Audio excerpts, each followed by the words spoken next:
Good morning. Sawadee Cup.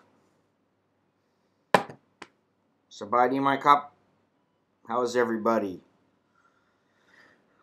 All 4,000 people that are watching. Good morning, Robert. You are numero uno. Dennis, how you doing?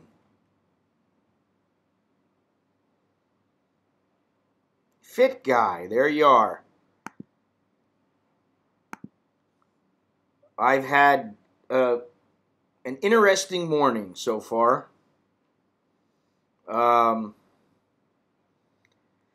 Woke up later than usual, but I went to sleep around 1:30. Woke up at 6:30, and my kids were out the door going to school. And around 7:30, I thought, I'll start a little bit early today because I have a lot of errands to run today. I got some things I need to get done. I thought, okay, I'll start an hour early. Once in a while it's all right because probably Thursday I'm going to go out and about and stream from outside. And I go in and I have my morning constitutional. Now, we were just talking about this the other day, how water is better than toilet paper. However, hi Bernie.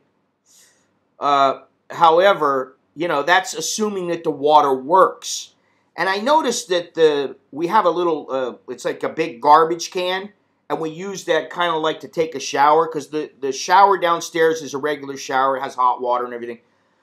The shower upstairs is basically just a big tank, which is a garbage can, a brand new, clean garbage can. Good morning, everybody. And we fill it up with water, and then I've learned in the past to keep some 6-liter bottles of water in the bathroom in case, for some reason, the water goes off. Because in our village, every so often the water goes off, and then we have a pump downstairs to pump the water upstairs. The pump was fixed. Then it took a dump again. Didn't work. We're like, all right, whatever. I'm not paying for it. It's like we pay for enough to get this place fixed up. And so I'm like, all right, we put these bottles of water so that if someone happens to take a dump and there's no water in the toilet, you can take the top off, get the bottles of water, pour it in there, and also you have some water to clean yourself, right? Assuming that the spray doesn't work.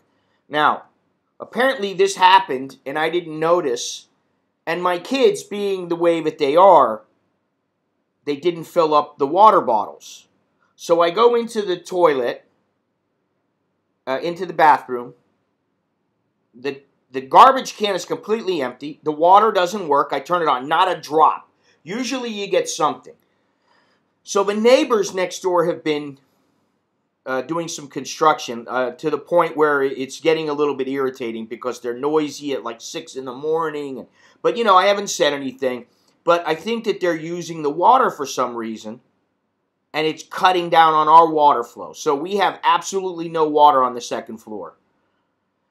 Now I got to take a dump. I'm like, hey, I got to find some water. I'm like looking around for, we got a couple cases of water. I'm thinking, should I dump all of them in there just so I can flush the toilet and clean my ass? And so then I find one 6-liter bottle of water. I thought, all right, that will, I may not be able to flush the toilet, but I'll be able to clean my ass because we got no toilet paper.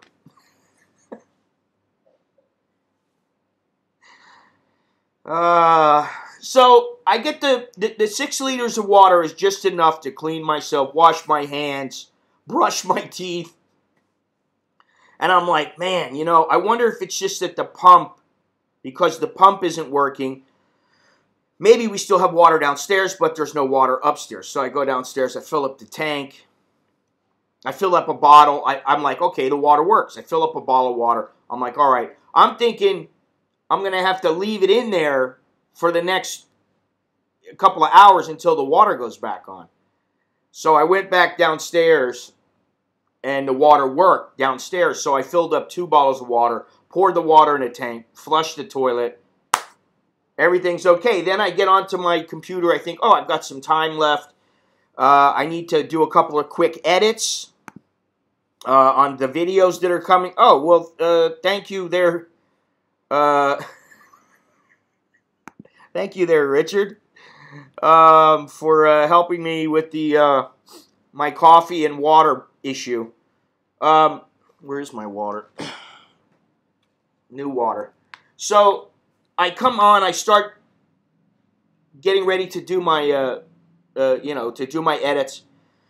And I notice I've got a thing, hey, do you want to upgrade to High Sierra? And I thought, you know what, I better upgrade before I do the stream. So I start upgrading. 40 minutes. I'm like, I barely got enough time. So I upgrade. Now, once I upgrade, it says, we're sorry, but your Final Cut Pro no longer works with this version. So now I had to find a way to reinstall the Final Cut Pro, the new Final Cut Pro, install it. I did all that from 6:30 to 8 o'clock. And actually, you know what I need? I need some.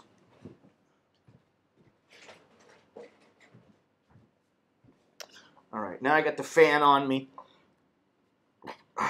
Jesus Christ, man. So it's been an eventful. Oh, and I did manage to have some mango for breakfast, which was nice. So, like, literally, I sat down at like 7:58, and the Final Cut Pro worked, and my heart's still beating, and I'm like, I can feel it from running around and going up and down the stairs, and right on time at 8 o'clock. Even though normally it would be 9 o'clock, but I want to get to running my errands and doing what I have to do later this afternoon. I want to get to it a little bit early, so earlier than usual. So I don't want to go out. But if it's 12 o'clock when this stream finishes, by the time I get out, it'll be 12:30, maybe 1 o'clock. So if I can get out by 11:15, 11:30 today, then I can be back in here before traffic hits, and Traffic is the big factor when you want to get around here. It's always the factor. A guy wrote me the other day, and he said, how long will it take me to get from, or how far away are you from this particular hotel? And I said, well, it's about an hour and a half, but it depends on traffic. If there's no traffic, it might be 45 minutes. If there's a lot of traffic, it might take 2 hours or a little bit longer than that. So you always have to think about the traffic, which is why I pick and choose where I go and when I go, whenever possible. Every once in a while, I got to go somewhere I don't want to go, but I don't like doing that. But usually, it's only when I go to take photos, and I plan for that, so I'm prepared, So, anyway, so today we're going to talk about how much money we need to live in Thailand, because that's always a big subject. It is the main subject besides women. Money. How much money do you need to live in Thailand? And a lot of people, lately I've been getting all these personal questions. How'd you meet your wife? What makes her so different? How much money do you spend every month? How do you earn a living? Now, and to me, it's a little irritating because it's kind of like some Thai walking up to you going, how much you make every month? It's like, it's none of your fucking business. Really, it's like it's not your business. But in the sense that, I'm online, some people seem to think that they can, tap into my life and ask me all these questions. And some of the I don't really mind, but it's the way that I'm asked. I get questions like, so your wife takes care of you or what? stuff like that. That's not the way that you ask a question. I mean, to me, that's rude. And what's the point of being rude? There's no need to be rude. Mr. Biryani, do you ever write anything besides big slappy balls or big sweaty balls? Do you ever contribute in any other fashion than that? I'm just wondering. Do tell. And by the way, I do have to say that, the last couple of days, I think everybody who comes here on a regular basis has noticed that Beyond Trinity seems a little bit odd. Now, I think there's a couple of people here who might know what I'm talking about. Am I right? I mean, if a couple of people have been like, hey, what's the deal? Are you on the drink? Are you on meds? What's going on? You're all right? And the reason is because the Beyond Trinity that has been on, who has been acting like a complete ass, is not the real Beyond Trinity, but a copycat. Because I got a message from Beyond Trinity, and the only Beyond Trinity that is the legit Beyond Trinity is the Beyond Trinity where there's no space between the words Beyond Trinity. And apparently the other person or persons who have been commenting on his behalf were copycats. So that explains it. And I was like, man, I knew something was up. And I personally think it's Give Me Your Money, he is no longer our mascot. Jono, how you doing? I was wondering where you were. Give Me Your Money has now been banned because I don't think that... Oh, man. First of all, I don't think he ever contributes anything useful. He's more of a distraction and a pain in the ass. And second of all, I think it's probably him. So, yeah, Jono, so you're coming in about 6 weeks now. Was wondering where you were at and if you were still around or you just were busy or whatever. Yes, I did, and, But, you got to kind of give the person the benefit of the doubt and wait and see. And I mean, I don't know. I did. Now I'm less apt to do this. Just yesterday... I used to do this. I wish that, first, I have to say, before we get into this discussion on, just how much you really need. Where's my glasses? They're on my head. Oh, man, I'm tired.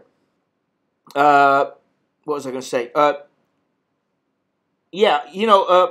got to say that... to be completely honest, yeah, you were, Dennis. I really have never really liked social media. Lori, how you doing? Wow. What are you're off today or something, or what?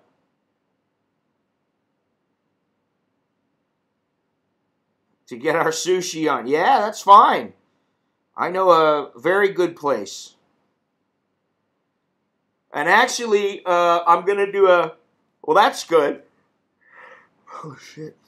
Actually, I just did a video yesterday. I just decided to film it because, hey, Damien, how you doing?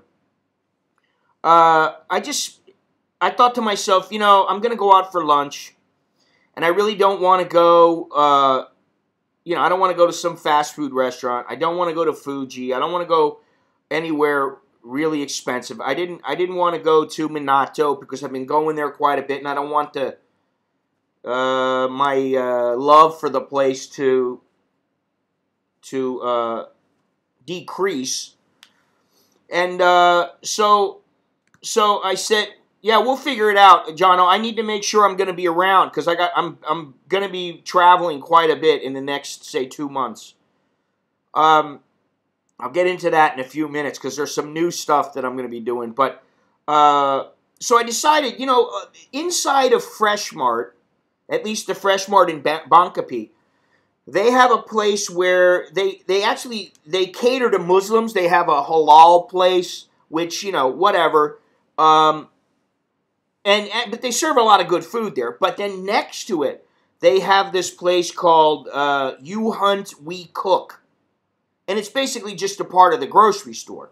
But what they're trying to do is get you to go and buy like a piece of fish or, a slab of fish, and then you get them to cook it all up for you however you want it. They have certain ways that you can cook it. Now, I've done this in the past, but I always got stuff like ravioli and fettuccine because I knew the kids would like it. But it's a little expensive if you get that. I mean, by the time you get 4 people at 250, 300 baht a pop, you're talking about 1,200 baht for a lunch when, we could go down the street and for, say, 200 or 300 get something that they'd be happy with. So anyway, yesterday I went into Fresh Mart and I noticed that they had some dishes that I thought sounded pretty good. And one of them was sea bass. Sea bass with a mushroom sauce, a light mushroom like wine sauce, and then some riceberry rice and a salad. And it was 169 baht. So, good morning. How you doing? 169 baht, which works out to, about a little more than $5. $5 and whatever, $5.20.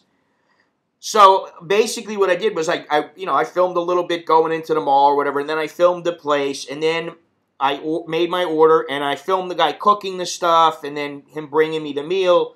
And then I ate it, and it was really, really good. But, I could have got some water in the mall, or not in the mall, but in the grocery. I could have went and got some water or something to drink, and instead I didn't. I don't know why, but I just didn't think of it. And so I said to him, do you have anything to drink? And over to the left, they have like Oishi and different kinds of water, but all the water was pretty expensive, and the Oishi, I don't like it because it's full of sugar. That's how they make it taste good. But, so, I grabbed an Avion. It was 42 baht. But, so it was 211 baht. And then, all right, well, thanks for being here. So it was like 211 baht, and I gave him 20 baht tip. So for 231 baht,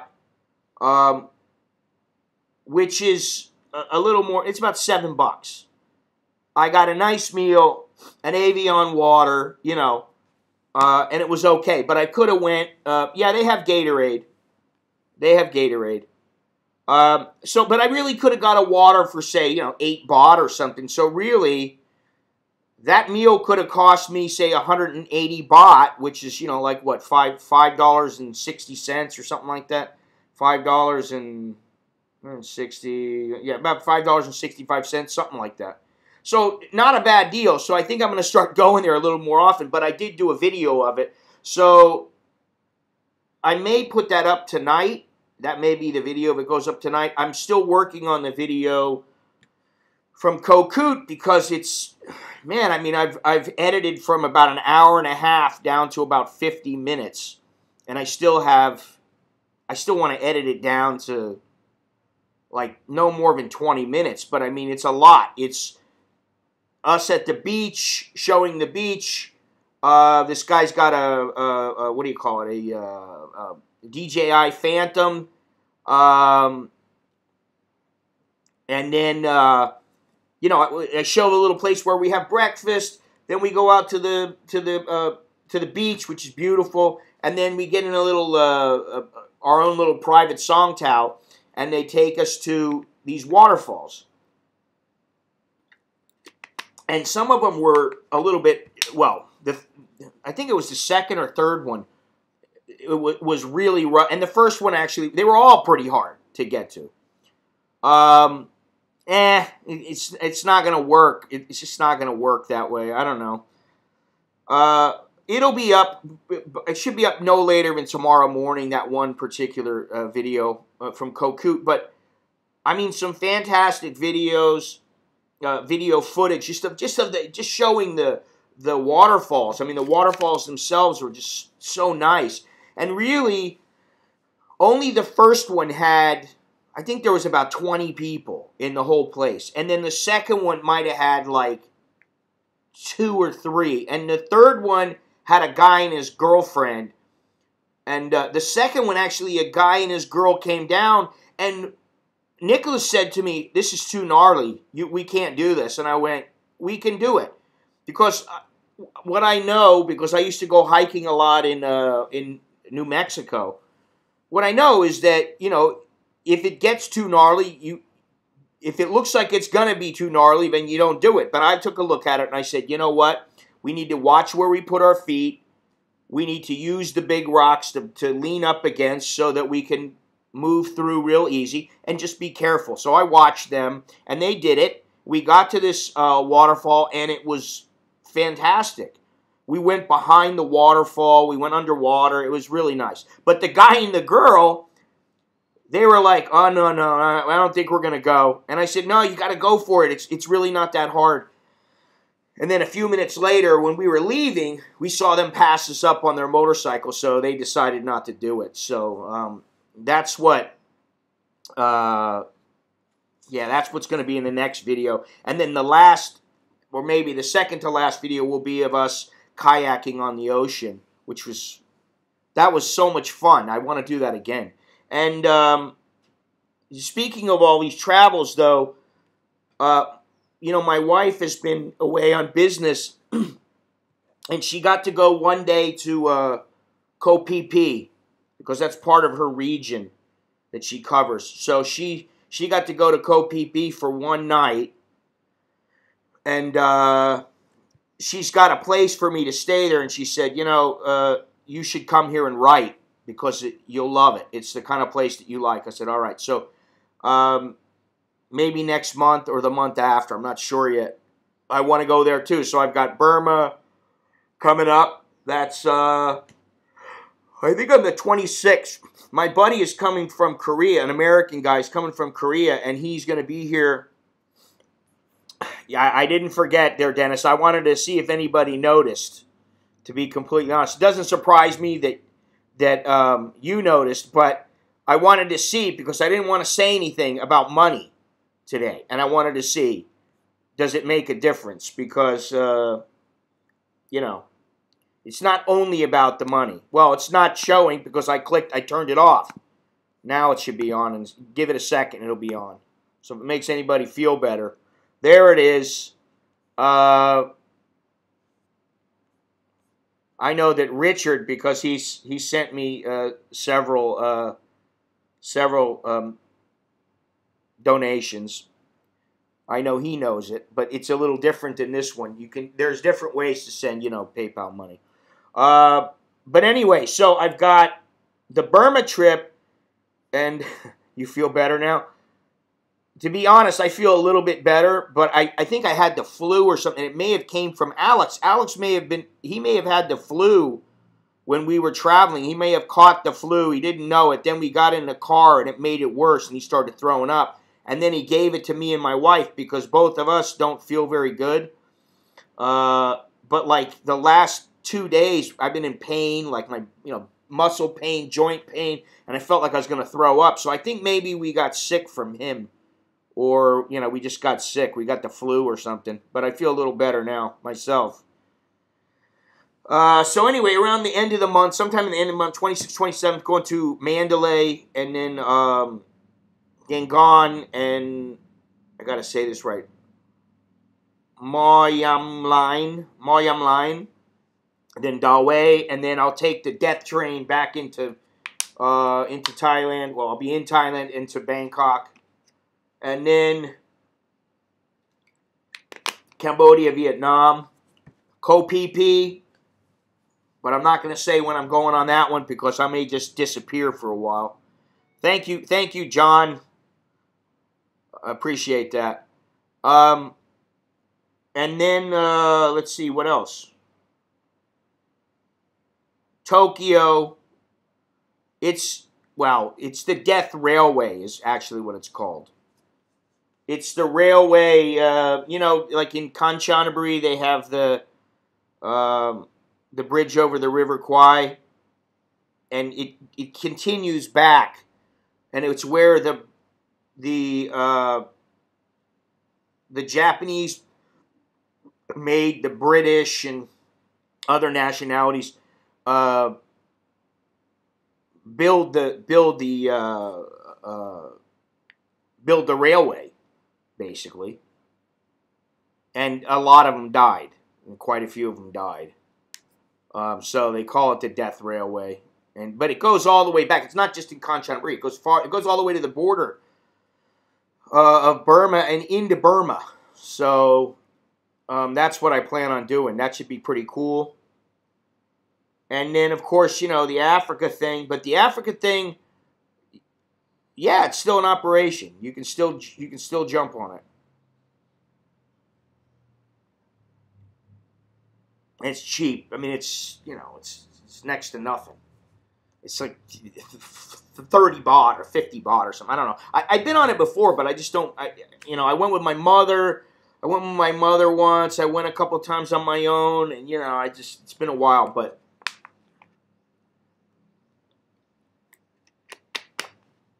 So, yeah, there's a lot of stuff to do. Yeah, I mean, but the scenery there is, Kanchanaburi and that area, going up to Three Pagoda Pass, Sangkhlaburi, and the Hellfire Pass, all that is a beautiful, beautiful area.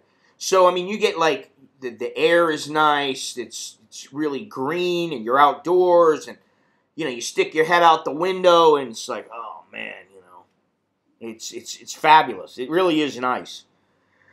And actually, I have some footage. I don't think it doesn't take you into Burma, but it'll take you, like, to the border, and then you can take another train from there, and it goes up to, I think it's Dawei.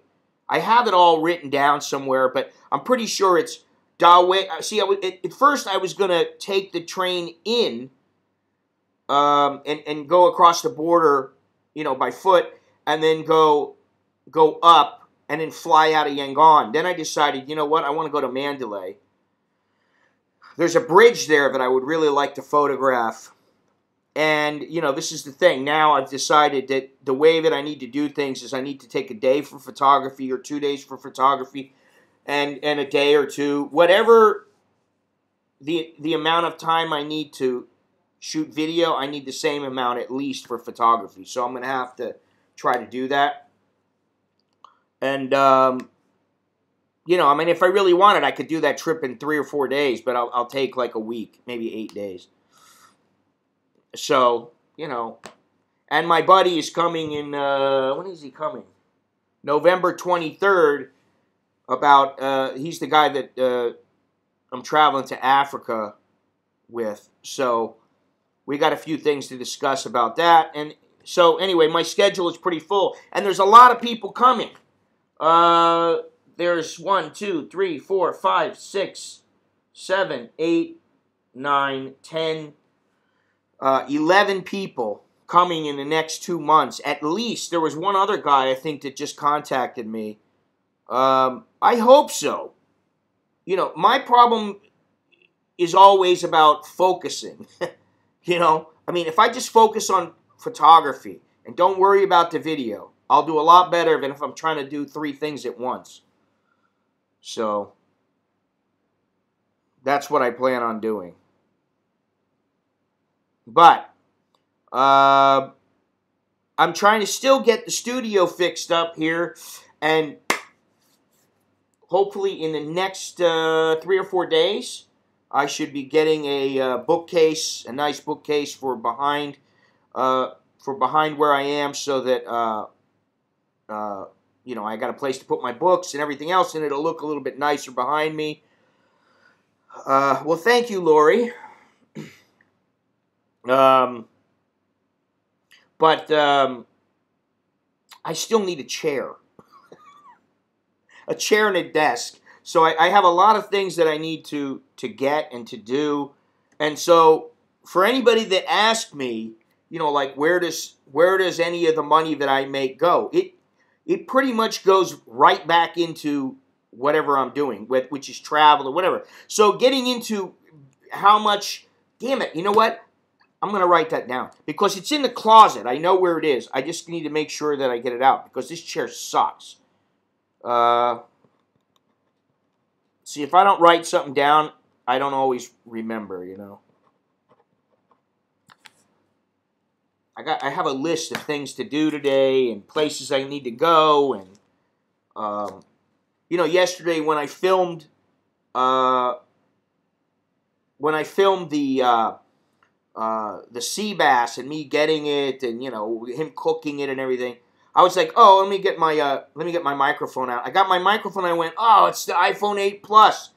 You need this to be able to plug in the plug that I have, you know, the adapter, and I didn't have it with me, which is, you know, not really that big of a deal. But then I found out that sometimes, you know, the 4K, I was filming 4K 60 frames a second, and the files get to be very large, so it takes up a lot of space.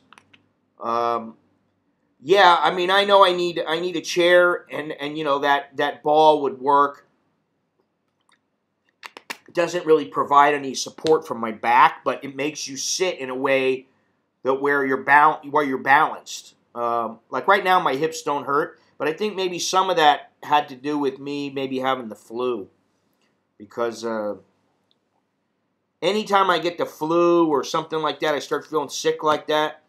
Every little ache and pain that I have, I mean, I don't know if, I'm sure there are people out there who can relate, but you get the flu sometimes and you feel just so bad. You feel like, oh God, man, like I just can't go on like this. I've got to get some sleep. I need to get to sleep because I don't want to feel this.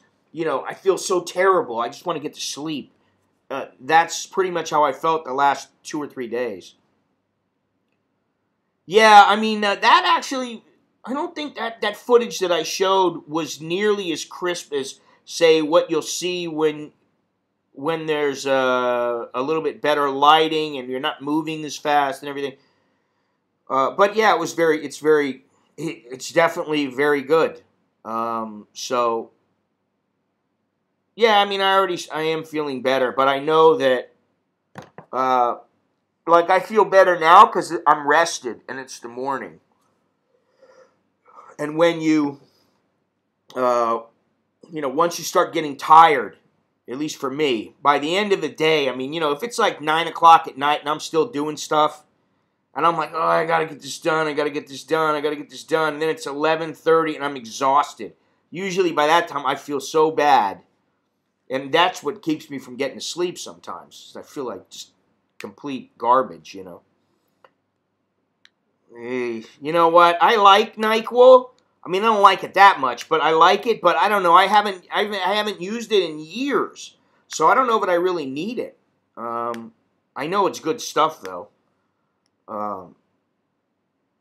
Yeah, I try not to take a lot of cold medicines and flu medication and stuff. I just pop some Nurofen or whatever. And, yeah, no, you can't. I've never seen NyQuil in Thailand, but you can get it in Cambodia. So, yeah, I mean, you know, Cambodia is an option because they, you know, their pharmacies are a little different than in Thailand. But today we were going to talk about moolah. How much money do you need to live in Thailand? And I know that this can vary greatly, because it really depends on what kind of lifestyle you want. However, I've been having people, we saw someone, I'd bring one over for you if I could. Well, that would be really nice, but, I mean, they're really expensive. And honestly, I mean, if I had $1,000 or $1,500 to plop down on a Herman Miller chair, I'd probably put it towards equipment, like a camera or a lens or something like that. And I'd rather just buy a cheaper chair. You know what I mean? I would imagine that they're fantastic. But the other day I sat in a chair that was it was about 6,000 baht, and it was like made of this really strong mesh, and I just sat back in it, and I went, oh, this is just about what I need. It was almost a perfect chair. I just wanted it to be a little bit bigger so I could kind of like just chill out, you know. But yeah, as far as the budgeting goes to live here, you know, it's always going to vary on depending on the person. But you know, like I was thinking about it, and I thought, listen, if you want to live here, it really depends on what period of your life you live here, and what do you have ahead of you. Because most people, when they're younger, they're going to school, they're trying to build their career, maybe they meet somebody, and you know, what usually happens is, hey there, redirect, what usually happens is you meet somebody, and you know, maybe you meet a bunch of people, and they're not for you. You know, this person's not for me. But then you meet somebody who is for you, and you're like, hey, I really like this person. I like having them around. If they weren't around, I would miss them. I don't want to be without them. And then the woman, usually it's the woman, I mean, could be the man too, but, you know, they get to the point where they go, hey, listen, if you want to be with me long term, we need to have a commitment that we are exclusive. So, if you become exclusive, most young women, not all, but most young women, they want to have kids. So, if you live in Thailand, are you going to continue to live in Thailand? Are you going to move back to wherever you come from? What are you going to do? You're going to need more money. So, you know, I think it's admirable that some younger people, or even some older people, they decide that they want to live here for whatever it is, $500, $1,000. Let's say between $500 and $1,000. To me, that is like you're scraping by. You really are scraping by. And then the other thing is, what kind of lifestyle do you want to have? I mean, you know, if you've ever looked, I mean, the majority of the time, I don't wear designer clothes. And it's because I don't want to spend my money on designer clothes. But I'll tell you what, if I need to go somewhere and I need to wear a nice suit, or I need to wear something that is comparable to something that looks really good, like some designer clothing that looks really good, I want to be able to know, hey, if I need something, I can afford what I need. And before, I did need to get suits, and I would spend 30 or 40,000 baht to get one or two suits. But it would be, I mean, when I went to France, I wore a couple of different suits, and almost every time I went somewhere, somebody would say to me, "Oh man, where'd you get that suit?" I'd say, "Well, I had it made at a tailor in Thailand. It's custom made, you know." And they would be, "Oh wow." So it's nice to be able to have that available, you know, and not everybody needs that. But I think that's the starting point. Is what period in your life are you living? Because if you're 70 years old, you probably don't give a shit about having going to some nightclub every night and having a bunch of suits or nice jackets to wear. You know, every night you're wearing something different. Generally, that's not what you're going to do. Your priorities are different. That's the point. I use the same tailor I've been using for years. It's Gulati Tailors. Just look it up. It's right there on the corner of Soy 3 and Sukhumvit, Nana Soy 3 and Sukhumvit. And they've been very good to me, and all my stuff has been high quality, so I just kept going there. But you know, that's my point, is that if you're 70 years old or 75 years old, now you may get crazy, and you may do something like meet some 25-year-old chick, and she wants a house, and she wants this, and she wants that, and then you're going to need money for that. But as far as living every month, let me see something here. Living every month. I mean, let Let me make sure I got this right here, because I need to be able to see what I'm doing here. Maybe I do it this way. Oh, yeah, this is better.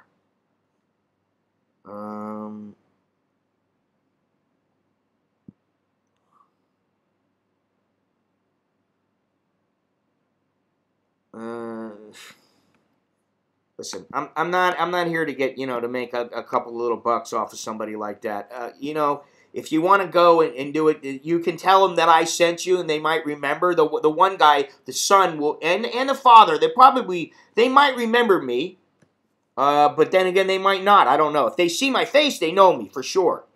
But how many Scots have come in there over the last 20-something years? I mean, I've been going there since I first started coming to Thailand.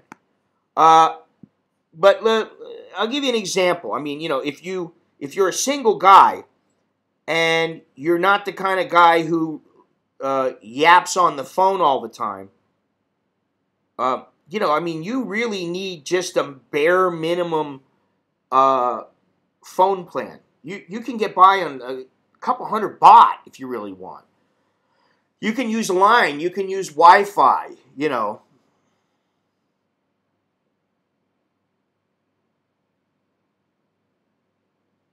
Yeah, well, that's good. I mean, obviously, that's good.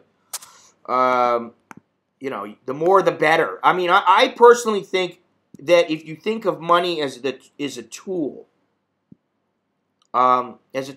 to provide security for yourself, to provide what you need, I think you do a lot better, and you make money work for you. You don't work for the money.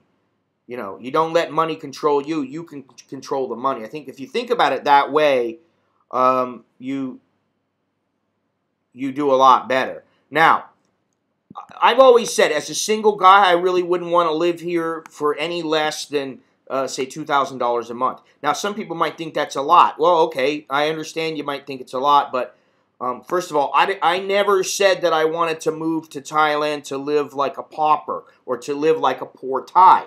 Who really wants to be poor? Nobody. It's one thing to be frugal. I am frugal. But I'm frugal so that I can enjoy some of the nicer things in life once in a while. I mean, I don't go out for sushi every week because it costs me between 500 and 700 baht every time I go for one person. I can't afford to do it every week or, a couple times a week. I might do it once or twice a month. Wait a minute, what is this? I can't see this. It's not a lot to be there as an expat. Oh, wait a minute. The basic UK state pension is 150. I don't like this dark blue color here. I need to move this thing over a little bit. Hang on. Where's it at? What is it? The video capture, text free. No. Browser source? Oh, that's what it is. Okay. That's a little better there. All right. No, it's not. Well, so here's the other thing. If at all possible, it would seem to me that you would want to have more than just what the UK is going to provide you. The basic UK state pension. It would seem to me that you would have some money saved up, or you would have some other income coming in. You would try to, because that's not very much money. It certainly isn't much to live in the UK. And it's not much to live in Thailand either. This is the real Beyond Trinity. Hello there, Beyond Trinity. This is the real Beyond Trinity. What is this? Oh my goodness. It's the real him. And you can tell that because there's no space between the D and the T. Gimme Your Money has been banned, so hopefully, so far we've had a very smooth, stream in more ways than one. But we were talking about, the money. I mean, like Davman do you really want to live off of 150 pounds a week? I mean, honestly, do you want to live off of that much? Or would you much rather live off of, say, triple that? Or double that? You know what I mean? It's, you know. So, I mean, all this shit about, well, you know, I don't know, Tony, how long have you been living here, or have you just been visiting, or what's the deal? Honestly, I don't remember. I know you might have commented before, but I don't remember. Because, first of all, if you're, this is the other thing. Let's just take it one step at a time. Let's say that, you know, we're not going to talk about how much money that you have. We're not going to talk about what your budget is. Let's put it to you this way. You need a place to live. Now, assuming, like, you know, my wife and I were talking about it, and hopefully in the near future we will be able to buy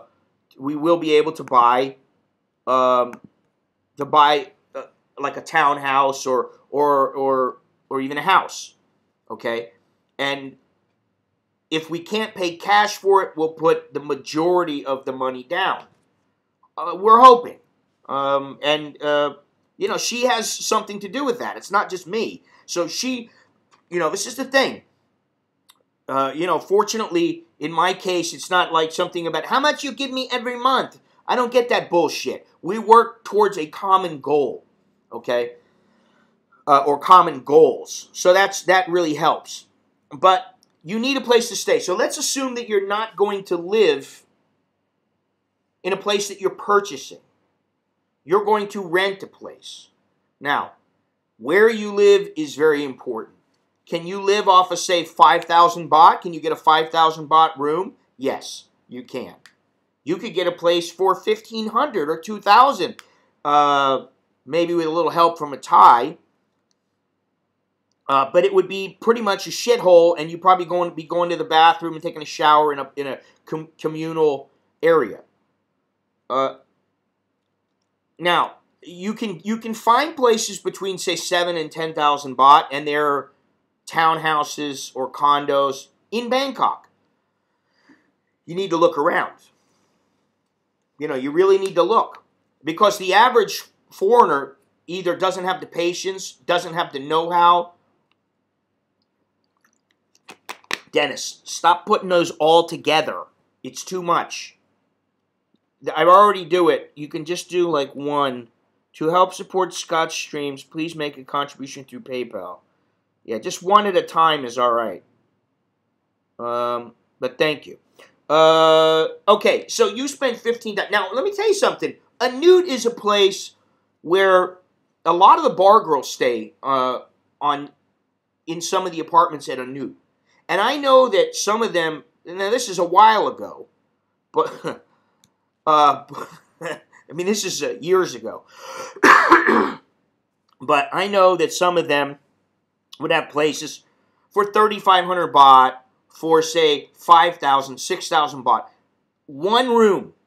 That's it. Just one room. Now, I don't know about you, but if you want to live and be comfortable, you really want to be comfortable. Like for me, I'm in my office now. My office is my bedroom. Okay?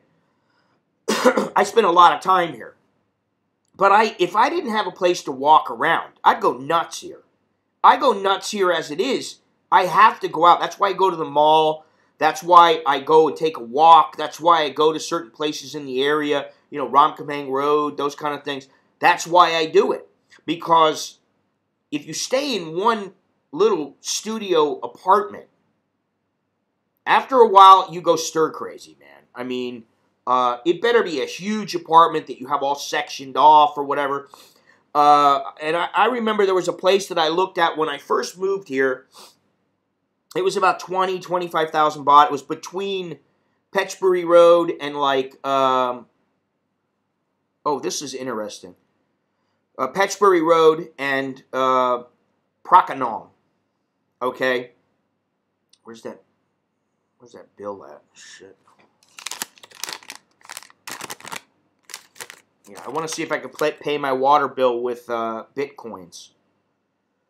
But okay, so it was in between a place, and it was 25 grand. Now it was very, very nice. It was furnished. It was nice. It had a nice kitchen, but it wasn't very big. And what they did was they divided the living room. The living room actually was kind of big. The living room was bigger than everywhere else. I mean, it was the biggest area. But the living room, actually, you had to fold the sofa out and it became a bed. And it was nice. It wasn't your usually lumpy kind of thing. It was nice. But they just divided it up with like a little bar. And I was like, 25 grand for this? It's one room. I'm like, you got to be out of your mind. But I've seen 1, 2 bedroom places for, say, 20, 25 grand. You can get them for less.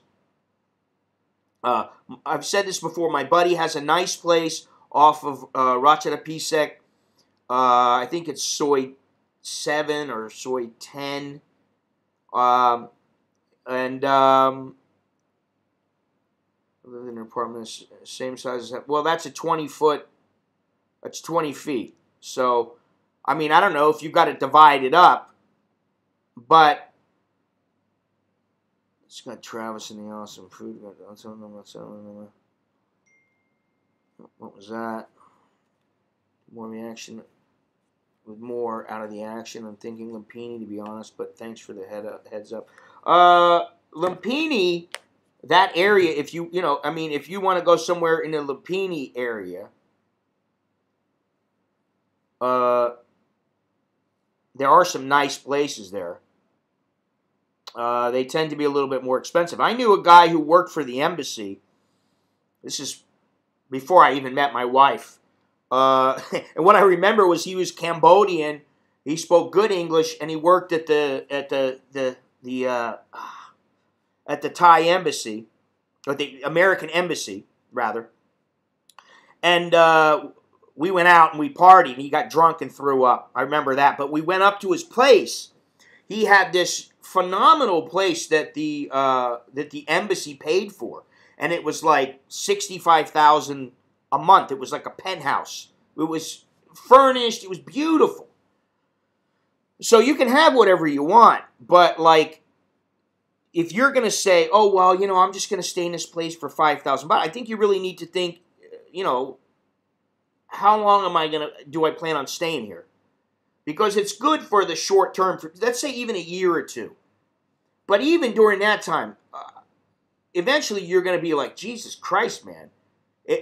Is someone who's a little bit older now, I can tell you that in the past I really didn't care. All it was a place for me to hang my hat and to bang a chick and to throw my stuff. Whereas now, this is a place where like I want to be able to chill out. If I want a buddy to come over, or I want to hang out with my family, we can sit around and watch TV and cook a nice big dinner, and we don't have to worry about do we have a kitchen table that's bigger than a little 1 foot by 1 foot table. So I think that's something important to think about. Your living arrangements, you really need to think long and hard about that, because yes, you can get a cheap place. How old are you? If you're 22 years old and you're running around and you got a big circle of friends and you want to hang out, then fine. The other thing is that some people want to be near the BTS. Now, frankly, I don't give a shit about the BTS. It would be nice, but the closer you are to the BTS, generally the prices go up, and the more people there are. So, like, if you're looking to rent a place, you have around €1,200 for 1 month. That's just for the rent, correct? There's plenty of places for you to look, but go around Asok, go around Chitlom. you know, there are quite a few places. I see 1 year max in any spot I happen to land. I'm certain I'll have. And my fill. Here's a general question. When it comes to looking at elaborate lifestyle that they can't live. Well, I mean, you know, that's the other thing.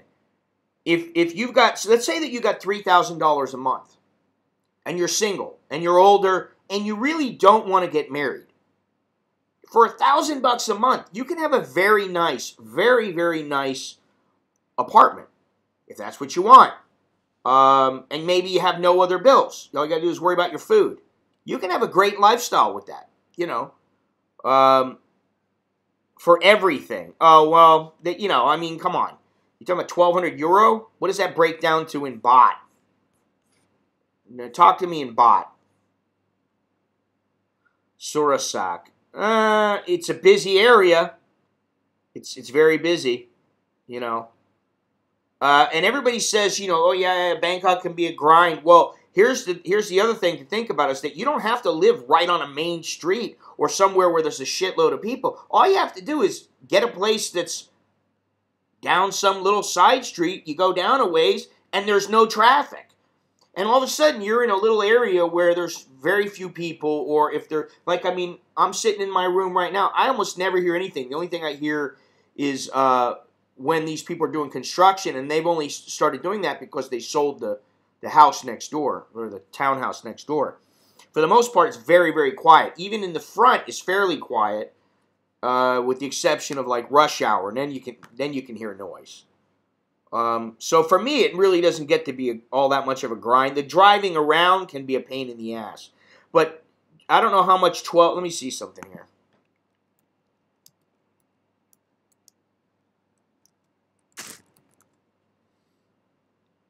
Yeah, that's 46,000 baht. Okay? Assuming that you spent 25% of your 20... let's say that you spend $12,000 a month. You can get a nice. It would be a small apartment, or you could get if you really looked around, you could probably find a townhouse. You could get a house, but you know it depends on where you want to live. You want to live in a house? Some 12,000 baht for outside of downtown, a little away from BTS. 600 meters, I use an electric scooter to get to the station. So convenient. Yeah. You want somewhere... Well, let me tell you. So here's the other thing. Because I was just thinking about this today. The more that you want, the more you got to pay. That's the bottom line. Today I'm sitting here. I told the story about how, you know, I go to take a dump this morning and our water's not working. I'm like, what the hell's going on here? So... once I got everything taken care of and I, you know, filled up the tank and did everything I had to do, I thought to myself, Jesus Christ, I don't want to rely on some village to get my water. You know, it's okay you have water coming from the water company, but I like to have my own source of water. You know. So if you want that, generally, you're going to have to pay for it, whether it's a tank outside, whether it's a well that you have on a private piece of land. The more you want, the more you got to pay. My nose is itching, man. It's the little nose hairs. It can. Of course, it can. It doesn't in my case.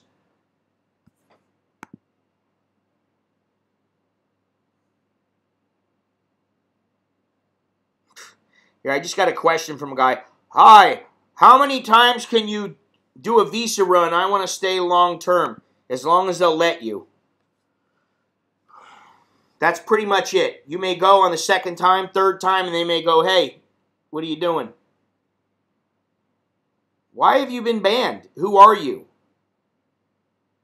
We never banned you. At least with this name, you have not been banned. So who banned you?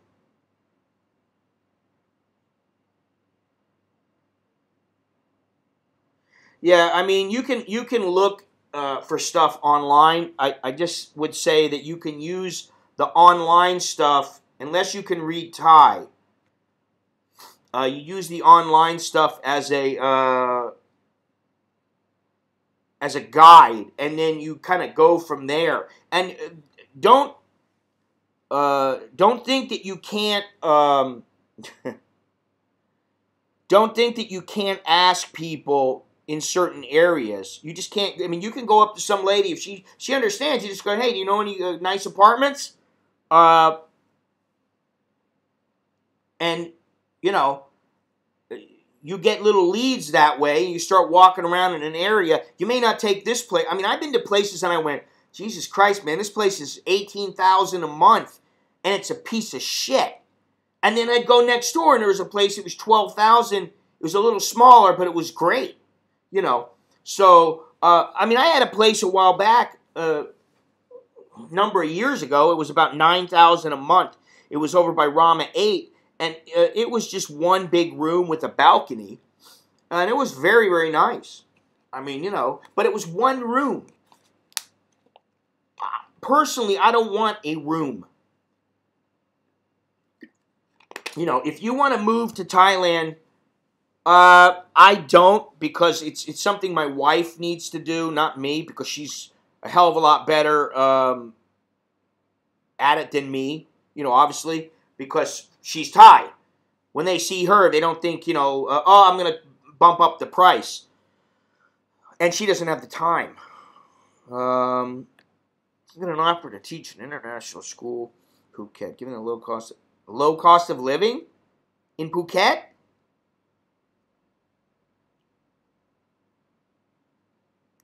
Yeah, what's the offer? How much are they going to give you? What about those with health issues? Should they stick to the major cities? Well, yeah, for the most part. I mean, Chiang Mai's got some good hospitals. And, you know, like I had my hip surgery in Chiang Mai, and it was a hell of a lot cheaper than it was here in Bangkok, where I got, you know, I mean, like, Wei Tani Hospital, you know, basically gave me the runaround, even though I got a VIP card, and I'm supposed to get a discount on everything. And then my wife would call up, and they're going to pay you 250,000 baht to be a teacher? Come on.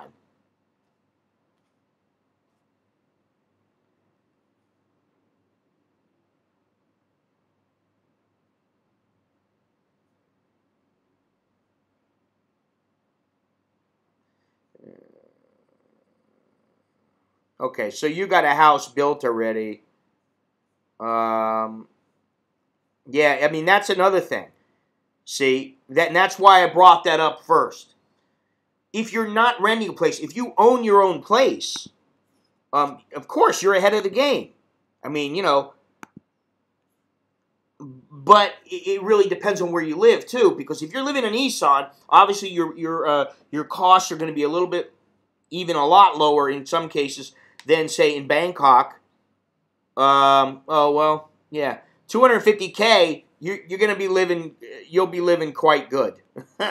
I mean, let's say that you just got a place and it was 80,000 a month just to rent. I don't know, do they provide, oh, plus housing. See, so you're in, man. I mean, that's a great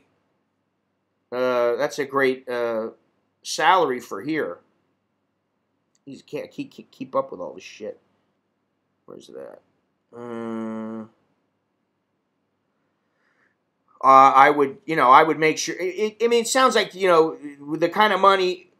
No, I mean, you know, there are places that they may do that. I don't know, you know. I mean, who knows?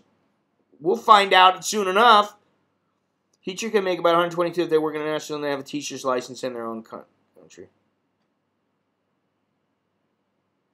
You see, I don't really care if he's teaching at Oxford. Good. If he's not, well, oh well. What else is there in the, you know, to talk about? Nothing. Let's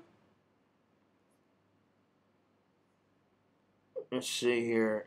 Yeah, the other thing. Okay, so you know, I think the first thing that you really need to do is you need to look at what do you really have to have? What are your basic needs? You need a roof over your head. You need food. Hello, Ed.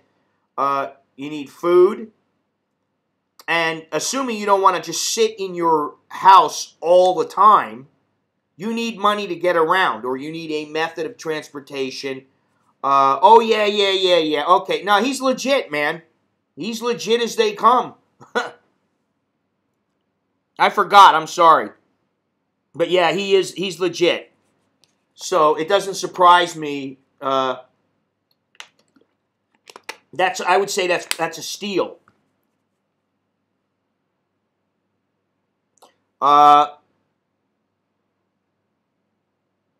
Yeah, let's just say that his expertise is, you know, he's a biologist or whatever it is, but he's related. It's related to biology. He's no dummy. Okay, he's legit. I've seen him in a couple of videos. So let's just put it at that. Let's see. So what was I talking about? Oh yeah. Okay. So the main thing is, you got everything that you need, or your needs met. The other thing is that if you come here and you want to live here on the cheap, you got to factor in the you got to factor in your visas, because if you need to go out of the country every month or every 3 months, it may not be a huge amount, but it does add to your budget. Okay. And then there's utilities and all this other kind of stuff. So, I mean, bare minimum, let's say $750 just for a bare minimum to cover your nut. I mean, that really doesn't give you a whole lot to play with. That gives you basically nothing. And as Davman said, what about medical coverage? What about emergency money? What about dental care? What about if you're not living alone? What about if you have a girlfriend or a wife and she genuinely is in trouble, and maybe she has a job and she's working and she has, let's say she has 50,000 baht stash, but she has an accident and, it's going to cost her 120,000. Well, you love her, you care about her. What are you going to do? You're going to say, sorry, no, I'm not paying? I mean, come on. So there are always going to be circumstances that you need to plan for. And when you're young, most younger people don't plan. We have Bupa, and my wife has some company through her job, and she has, the Thai insurance also. She has a private insurance company through her job, and then she has, whatever the public care is here, but she doesn't ever use it. Bupa, Blue Cross.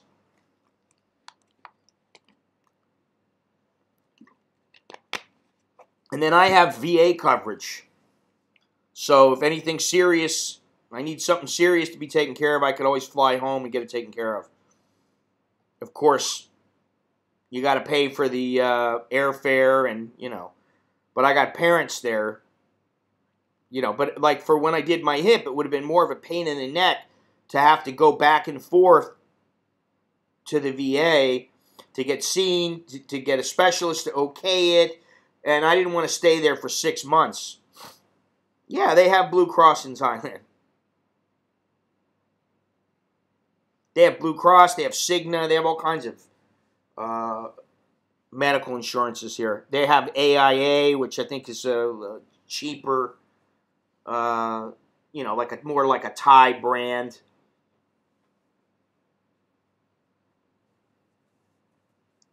Yeah, but they're not going to handle.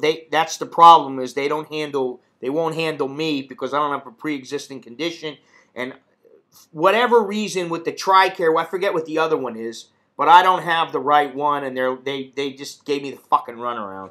So I'm going to have to talk to them about it when I go back. Yeah, well, that's good. What the fuck does that have to do with the price of tea in China? Jesus fucking Christ. I mean, seriously. Do you think I give a shit? Do you really think I want to grow my hair back? What am I, a fucking chia pet?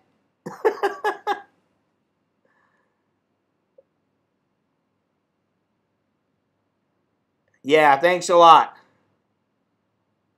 You know what? Dude, why do you... Just saying, I hate that. Just saying. I'm just saying. Why don't you just not say and mind your own fucking business? This is the other thing. Why do so many people, they always fucking worry about me? Oh, you know, maybe you need to get your hair done. Hey, maybe you need a fucking toupee. Hey, oh, shut the fuck up. Jesus Christ, man. I don't need any... Listen, I'm happy the way I am. I don't give a fuck. Considering you're subscribed to me, Casey, I would think you would know better than to fucking say something stupid like that. Because that's what it was. Stupid. Just saying. Oh, fuck, I hate that phrase. I'm just saying you're a fucking idiot. Okay? Fucking moron. Fuck, I don't give a fuck. It is who I am. You know? I am who I am. I got gray hair in my fucking beard. I don't give a fuck. What am I going to do about it? You know what I mean? Like, this is the thing. People are so fucking vain. Oh, you know, I'm getting older. My fucking tits are sagging. I need to get a tit job. Like, fucking Casey needs to fucking watch what he says. You know, I mean, think about it. Chicks are so fucking vain. I'm sure that... All right. This is something that if you want to talk about money and how much people need, listen, there are people here, you know, a lot of the Thais and a lot of people come here. They come here to have medical procedures done because medical tourism is really big here. And... but, you know, they get a lot of plastic surgery and all that kind of stuff. All right, whatever. To each his own. Okay? Good for them. Right? I mean, if that's what they want, then good for them. But how is it that... let me just ask you something. How is it that they came up with the procedure that makes the ass crack more white? They have a procedure that does that. Whiten your ass crack. Women have a procedure where they can have their vagina lips trimmed so they can have a more beautiful vagina. What happened to it's a vagina, and however you're born with that vagina, assuming you're not disfigured, it's a vagina. That's why we're different. Because the vagina is a vagina. You're gonna have the big old... You're going to have the big old messy salad, and you're going to have the little sweet little trimmed thing. You know, I mean, yeah, what it is there's money to be made in vanity. And that's what the bar girls prey on. Hey, handsome man. Oh, I'm handsome. Fuck. You are who you are.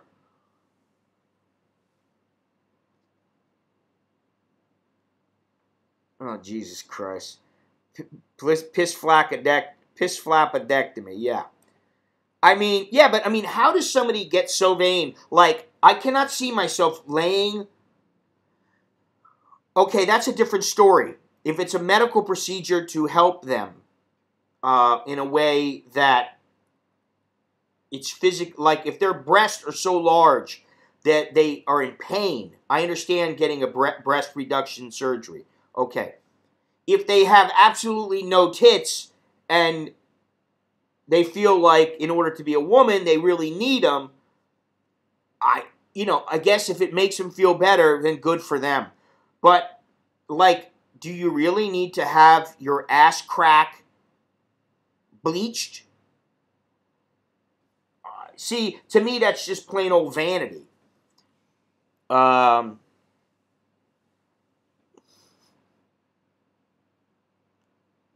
Oh my God. Can you find turkey in a Thanksgiving meal? How much would it cost? I don't know. Usually they cost a pretty penny. I mean, you know, like you want to go someplace, they give you the whole works, and it costs you, you know, sometimes it costs you $7.99, sometimes it costs you 1,500 baht. It's kind of like the New Year's Eve dinner. Ass crate bleaching tastes terrible. That's funny. Anyway, and you know, if you want to do that kind of a thing on a regular basis, you know, you want to get your lips all pumped up, and you want to get your what's the shit that they spray in you? That they they spray in you. That they pump in you with the needle, silicone or whatever, you know, or they put all that shit in your eyes, Botox. I mean, you know, that's gonna cost. That means your budget's gonna be a little bit higher. Okay, we're not talking about these. Those are not generally not needs. Those are wants. We're talking about needs. So to take care of your needs, you basically need to make sure that you have a place to live, you have plenty of food. And speaking of food, this is something else. And I'm sure that somebody like Skeet Dizzle, he knows. He doesn't always want to eat fucking Thai food. You know, I mean, yes, it's good. I love Thai food. But do I want it every fucking meal of every single day? Do I want to walk down the street in the pouring rain to go get a meal? No. Guess what that means? You go to the grocery store. Okay? Where's that thing that I got? Yeah, I got another video that I'm doing that I'm working on. Jesus, I don't know if I can. All right.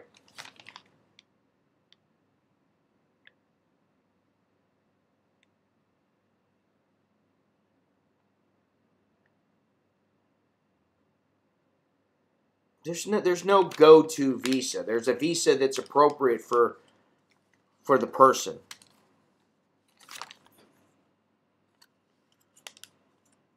But going every 30 days, you're not going to be able to do that. Eventually they're going to tell you to piss off and get the correct visa.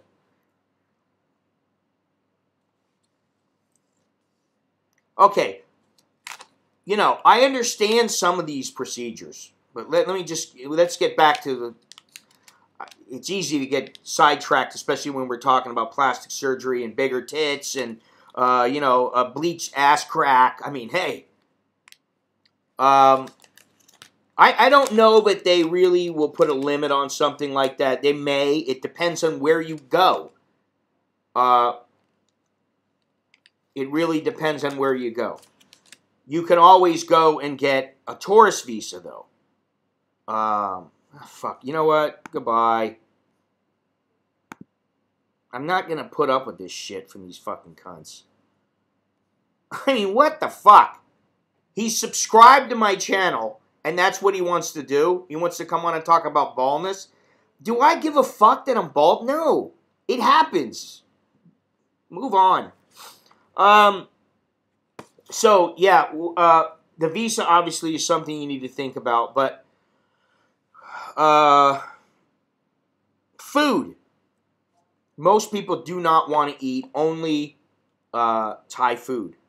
And if you live here for, Jesus Christ, more than a year, you're going to eventually get sick of the Thai food. You know, I mean, okay, let's get away from that subject. Okay? We want to try to stay focused here.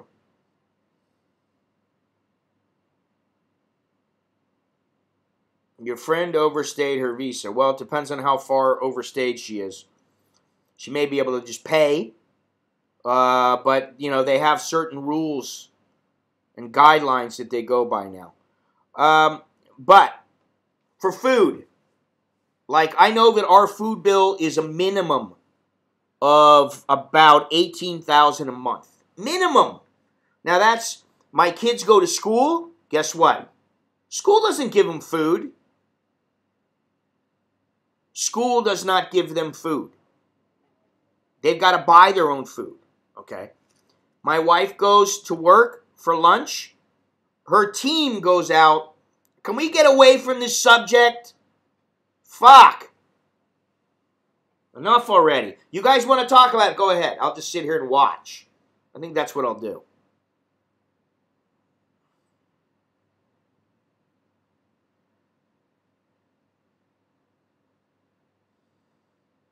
I tell you what. You guys talk about plastic surgery and buy a T-shirt, buy a book, make a donation through PayPal, Patreon, Super Chat, or whatever. Okay?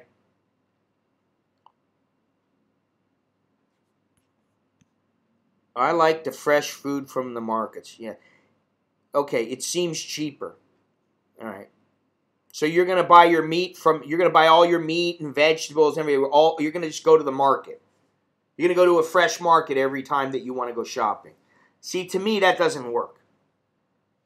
Okay? First of all, it's not convenient. It's a pain in the ass. Because they don't have everything you need. You're going to have to go to multiple places to get things. In most cases. I mean, yeah, granted, sometimes, for some people, I guess if you're single and you don't have, and you're a vegetarian or something, okay, fine. But,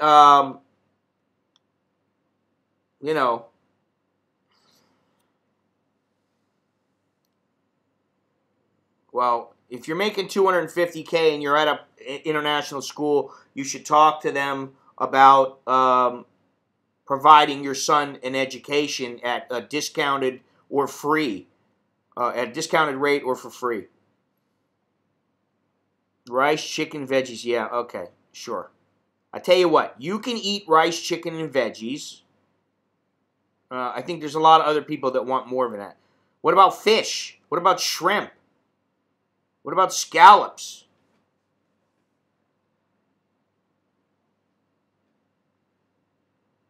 Yeah, I mean, this is the thing.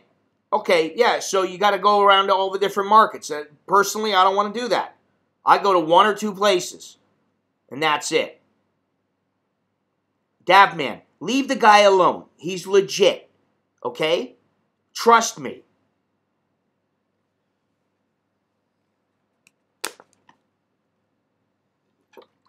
We're not here for that purpose. Let's stick to the fucking theme of the show. I have a hard enough time doing that on my own without a bunch of other people fucking asking everything about everybody and wanting to know about tit jobs and fucking collagen in their ass crack. Okay, well, that's good. You can talk to them offline, all right? Jesus Christ, nobody wants to listen, ever. How do you live in your country and what do you eat? Is any hidden cost to living outside of... Yeah, transportation back and forth to a place where you can fly out if you need to fly out somewhere. Food court. I mean, the food courts are fine. They're good, yeah. But going back to someone in 2 weeks, I will wanted 2 weeks. I will wanted Western food. You mean I will want Western food?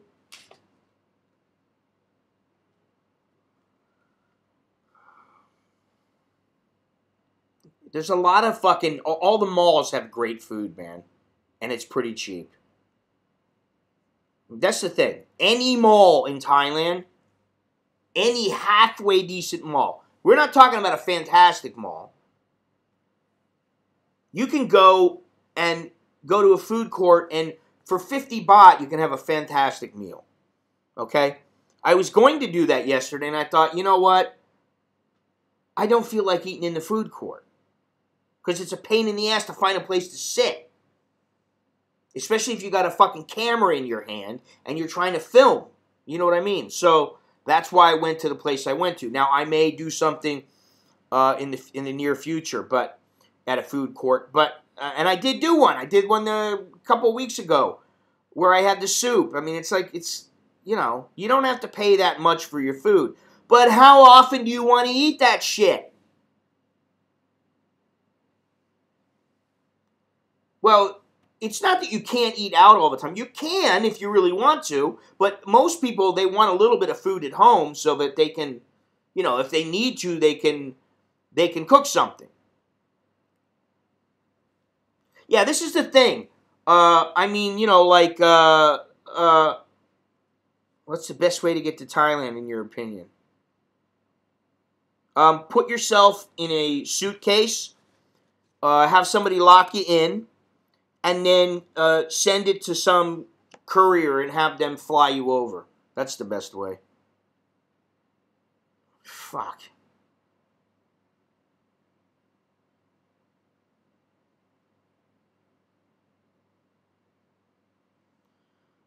Go in submarine. Go in a submarine.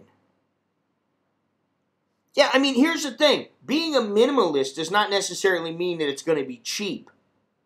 Because if you want to eat healthy, and let's say that you want to eat organic food, man, it's fucking shit's expensive. You want to eat grass-fed beef, that kind of shit. You can get it all. Why don't you just message each other? Why don't you got each other's fucking usernames? Just message each other. It's not a big deal. Fucking A, man.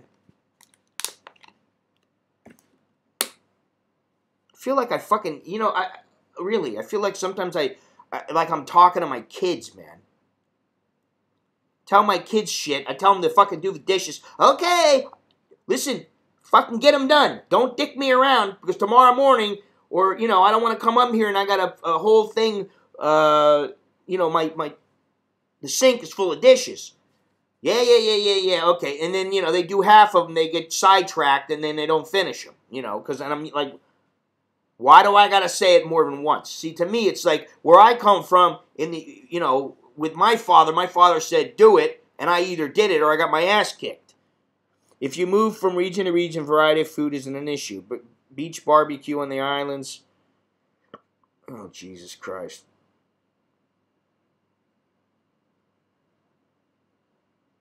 Yeah, but not everybody moves from region to region. So, I mean, what's the point of that?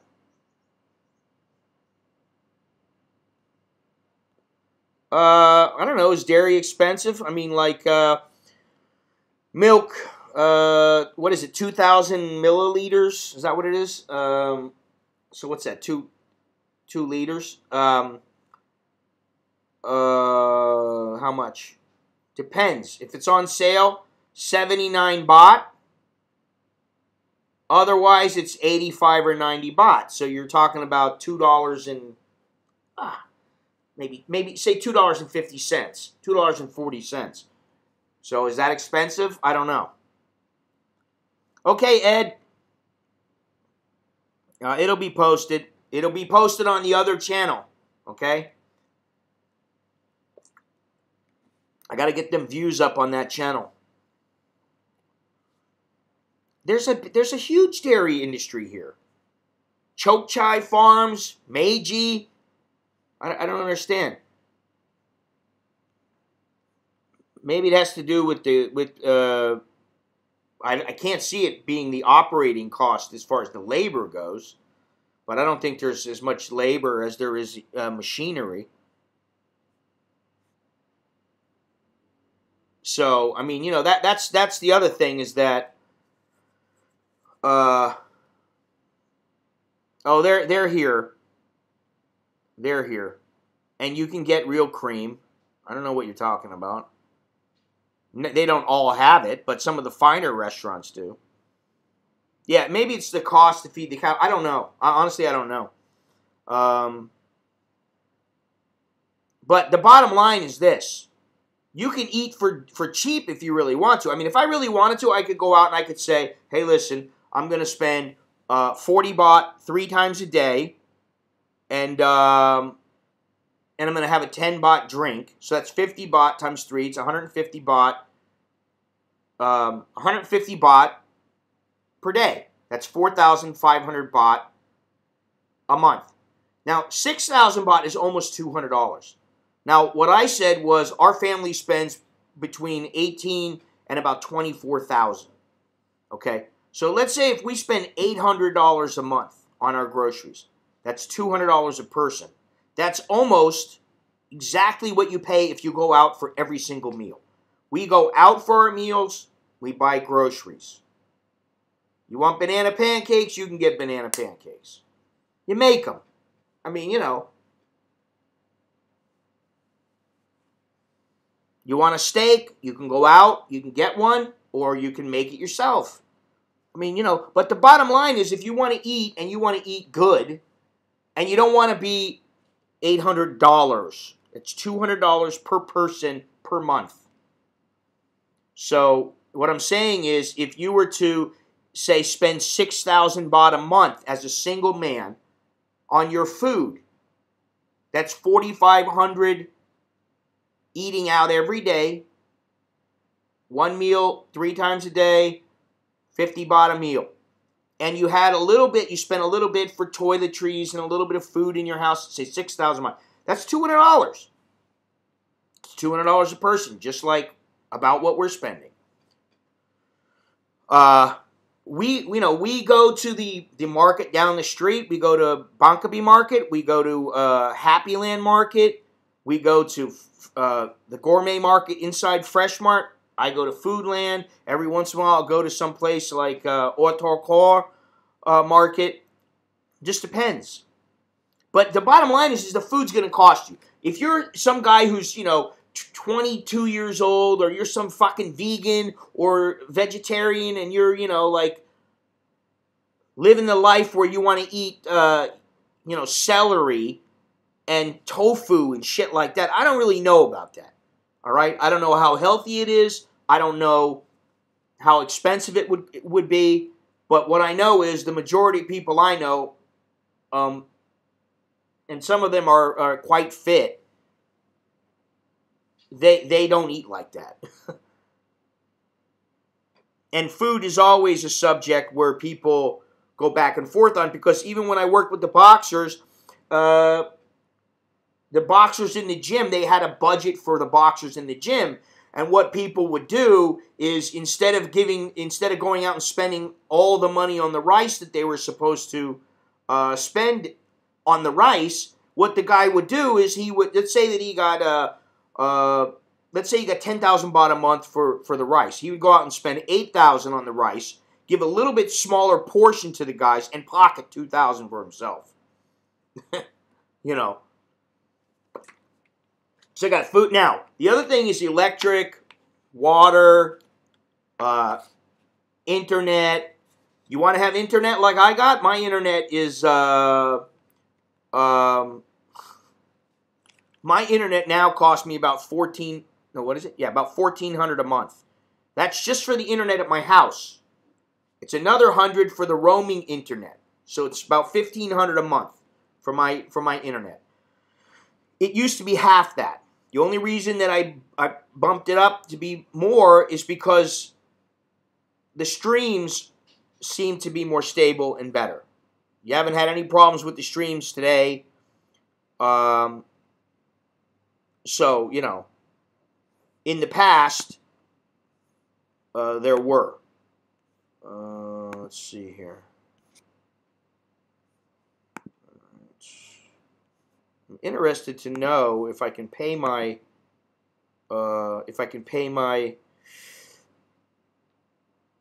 well, unfortunately, the boxers, they like to eat their rice. And they're very good at cutting weight, because, a lot of them, they grow up. They're kids. They learn right from the beginning how to cut weight. I mean, but, like, my mother is a dietitian, or she was. And, she ran, like an old folks home. And she would tell me, just tell them to cut their rice intake in half. Cut back on the rice. And, they never wanted to. I personally think they didn't get enough protein and they had too many carbs. But, whatever, it works for them. They almost always made weight. So tenants need to pay their own water bill. Yeah, you got to pay your own water bill. Here's my water bill. Here's my water bill. I don't want to show anything. That's my water bill right there. Just show how much. 276 baht and 65 satang. Which is a little expensive for this month. Usually it's not more of it, it's about half that. I don't know why it was so much this month. Well, I mean, it's just like you're, you know, the way they look at it is it's just like you're living in an apartment. They don't pay for, you know, they're not going to pay a lot of the bills. Let me see if I can pay this here. See if I can do this. Utility bill. Water, Metropolitan Waterworks. How much would you like to cash out? Wow. So I can do it. I used to cut weight by wearing split. Well, you know, that too. I mean, you know, they go running for 10 miles, or they go running for an hour and a half or whatever, and they'd put on their rubber suit and, you know, have 3 shirts underneath it, and then they do that, and then we had a sauna and a steam room, and they do that, and, you know, they suck on ice chips, and, you know, they'd ride the exercise bike, or they'd run on the treadmill or whatever. They'd go and jog. Sometimes they'd have to lose like 1 or 2 kilos. They'd go out in the parking lot of the hospital, and they'd go run up and back and forth in the parking lot. So, you know. But anyways, yeah, so, I mean, you know, you can live, I mean, there's no doubt you can live for cheap here. There's no doubt. It's just a matter of what kind of standard of living do you want to live, do you want to have? Do you want to think to yourself, hey, if I've got to go to the doctor and, I got to go to the doctor and, I don't know, get, you know, like you break your finger. I can't afford to go. Well, you know. Yeah, it is similar for sure. Although, you know, in bodybuilding, you want to try to cut the amount of water between the top layer of skin and you want your veins to show. You want to look more vascular. So with boxing, it's not so much for the appearance as it is for, you know, hitting that weight. Well, I guess bodybuilding, there's certain weights that you need to meet too, but yeah, I mean, if you think to yourself, well, I'm just going to come over here and I'm going to live off of, you know, $700 and I'm going to live for the rest of my life. Okay, well, maybe you can. Let's say that you had $100,000. You bought a small house in Isan with your Thai wife. You live there. You know, you've got $700 a month coming in. You have enough money to... okay, thanks a lot, Fit Guy. Appreciate you showing up again. And let's say that you own the house. You know, you're not going to break up with her. You guys have been married forever, and, you know, everything's fine. So, you know, I'm getting distracted again. God damn it. Let's not talk about all this fucking other shit. Well, some people do want to live in Isan because they don't have any distractions there. They can live in peace. No one fucks with them. They live with their wife.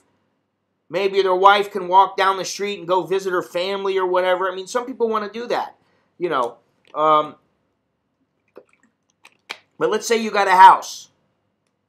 And all you have to do is pay for the electricity, a little bit of water, and your food.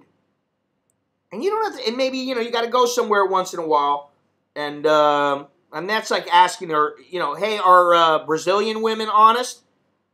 So what are you going to do? You're going to classify all Isan women and Brazilian women in, you know, you're going to say, oh, no, they're not honest? I mean, there are honest Isan women, of course, and there are Isan women. Nobody asked you, Dab Man.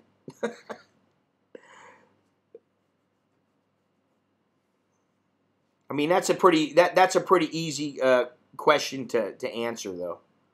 I mean, what do you want to do? You want to stereotype all Isan women?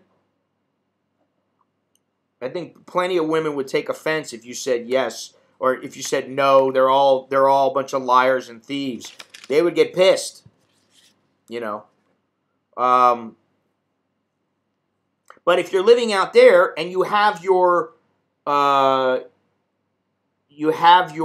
visa taken care of, you have $800,000 in the bank, you got a place to live. Your bills might only be $600 a month, so you got an extra $100 a month to play with, and you don't do shit. You sit there, you read a book once in a while, you watch a little TV. You walk around the village, you tend to your garden. Of course you can live for cheap. Yes, you can. That's how Thai people do it. Is that the way that I want to live? No. I mean, you know. So, let's stick to the theme. It's not about the integrity of Isan women. If you want, I'll do a video about that, or I'll do another live stream about that. Let's talk about Isan women's integrity. But right now, we're talking about the money. Good morning there. Or their lack of it, whatever it might be. See, this is one thing I don't like. Now, we're talking about money. Here's something that I don't like here. Please pay the outstanding amount by 11/20, 2,560. That's this year. All right. Please pay the outstanding amount. It's not fucking outstanding. The bill's not even due yet. But yet in Thailand, that's what they always say. Yeah, your bill is outstanding. Your bill is due. No, it's due on the 20th. By the 20th. It's not due. It doesn't have to be paid today. But I don't like that they big old letters. Outstanding. No, I don't own one and I don't want to. Unless I have a driver. Yeah, isn't it pretty funny? I mean, it's like, give me a break. But, yeah, let's get back to this. There is no, that's the other thing. Okay? If you get into a bind, you're some guy, you know, hey, fuck you, I'm living off of rice water. I'm fine. And let's say that your electric bill tends to, for some reason that month, it happens to be more than you can afford to pay. There is none of this bullshit where you call the electrical company and you go, excuse me, you know what, this month I don't really have all of it. Can I pay half now and half in 2 weeks? They're going to be like, no, you pay or we shut your electricity off. That's how it works.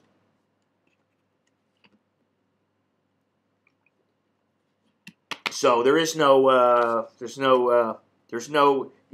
grace period. The grace period is they give you the bill and like in 5 days you have to pay the bill. That's what they do. They deliver the bill to your house. They staple it to your door, basically. Same with the water bill. What happened to my electrical bill? Where'd that go? Shit. Well. Anyway, so yeah, you can pay bills online, yes. And I do that sometimes. Unfortunately, you can't, yes, from a bank account. I mean, Thailand is very modern when it comes to, you know, being able to pay for things. You can always pay online. I mean, like I said, the one thing is that I just noticed in Bitcoin that you can pay your utilities. And what that means is if I can just pay it online as opposed to paying it through the bank, if I have some money in Bitcoin and I want to pay like the water bill, I can just pay it right away, you know. The internet tends to be better. The internet does give a grace period of a month because I used to be pretty bitter against True, and I'd be like, fuck them. I'm not paying them until the last day. Now I just pay it just because I don't want to have to worry about it. But I don't particularly like True and their attitude towards their customers. But they seem to have been a little bit better. But now they do give you a grace period. At least they do here. So No, there's not. In fact, you can raise it. I think mine is 500,000 or something. Some of them it's 200,000 and some of them it's 500,000. Unfortunately, I never have 500,000 to take out.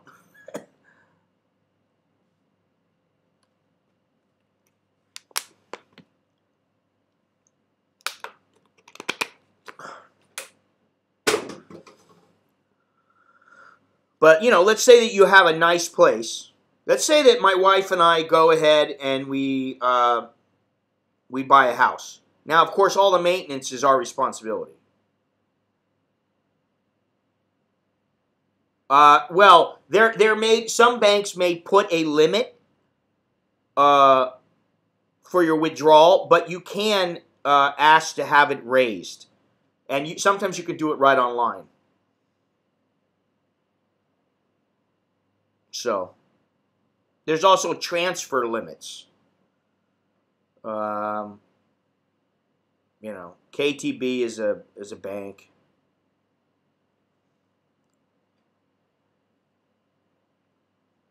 Yeah. You know, I got a bunch of different. I mean, I was looking at. Here's a few of my Thai bank accounts. So this is 5 right here, and I've got another like 4 in the drawer. Unfortunately, most of them have like no more than about 200 or 300 baht in them. Bringing money from the U.S. You can bring whatever you want in, but you still it's got to be reported. I think how much did what was the most that I ever sent out? Maybe 100,000. Because sometimes here in Thailand, if you work for a company, I used to work for a company, and they only paid through CASHAPP Bank. So I got the CASHAPP Bank. I just never closed it. Siam Commercial, because they're very easy to use. Bangkok Bank, somebody wanted to pay me through there, and they were like, oh, you know, at the time, this is years ago, I opened the Bangkok Bank. They're like, I always want to pay you through Bangkok Bank. And I was like, all right, fine, I'll get a Bangkok Bank. Yeah, everybody says that, but I don't believe that that's true. Because, I mean, you can my bank will transfer. I don't even have to use Bangkok Bank. I get my money in 2 days. And Charles Schwab, yeah, I actually opened a Charles Schwab account, and I have to verify some things, so I have to do it in person. You know. Yeah, so if you have a house and you're living in Chiang Mai, 50 grand you can live very comfortably there. You know, if you own your own house and you got your visa and you're not running around and, you know, you're not a young guy running around, I think you need to be careful there, Dave Lee, about buying property, especially if you don't really know the whole scene. And you definitely need a lawyer because you don't want to get screwed around and the paperwork is not legitimate or whatever. You really need to be careful. And, you know, Phuket is a place where a lot of people want to live, especially Europeans. So, and the secondhand market, like you say, yeah. Thais don't particularly like buying things secondhand. They're superstitious and they've got a weird feeling about it. Yeah, I get mine. Well, one day. You say one day, but actually for me, yeah, it depends on what time of the day that you ask for the transfer. And actually, for me, it's $6 for one day, and it's actually like it can be 3 days or it'll be 2 days. It depends on when you make the transfer. But yeah, it's $3, and I do that through my bank in the U.S. Do Thais close your bank account if you don't use it? Actually, they are going to begin. And if you haven't made any transfers for quite some time, they might, yes. Do you know why in Thailand they won't let you change the address if you move the house? You have to shut down the account. Yeah, they attach your address to the... they attach your address to the account, And for some fucking reason, if you lose your bank book, they won't give you another one. They'll make you open a brand new account up, which is just ridiculous, you know. Ghosts are one thing. Yeah, you see, this is can you make it to Thailand with 2 people with 8,000? 8,000 what? U.S. Can you make it to Thailand? You can make it to here? Yeah, of course.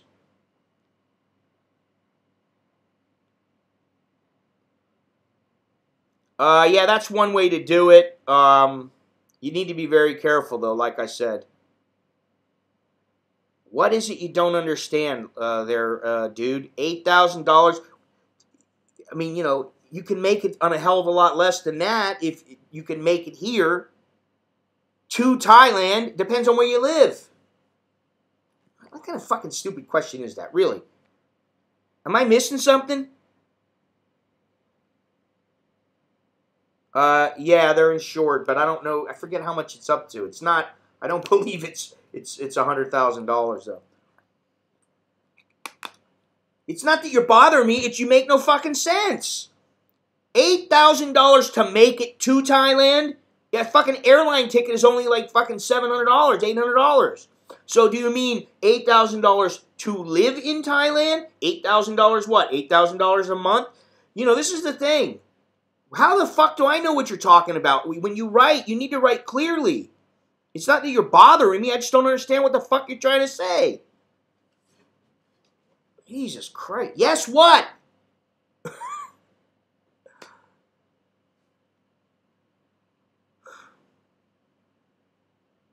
Jesus. Dude, you can fly here for $8,000. You can get 2 people to fly here for $8,000. Yes. Okay? That's all. There's your answer. Okay? If you want to come to Thailand for $8,000, you can make it. You'll do it. 2 people, yes. What class you decide to fly in, that's you know, going to depend on the airline. I can't believe that you're asking me this question, though. I mean, have you never fucking tried to... Have you never priced an airline ticket?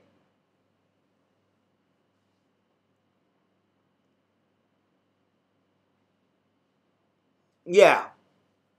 I mean, you know, that's why, you know, diversification. One thing I've been meaning to do, and I used to do it, is I used to have some dollars and some euros and some... I'd always have some Thai baht, but, you know, that was a little more, okay. So if you've flown numerous times, do you honestly believe that a ticket to Thailand is $4,000? It's not very good there, Dave. You're lucky if you get like 1.5%. Depends on how much money you put in, how long, and that kind of thing. All right. That's what... Here, I tell you what. Let me give you a...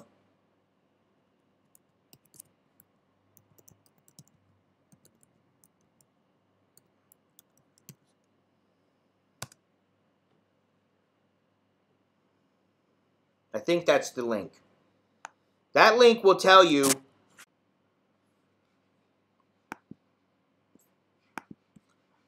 I broke my computer!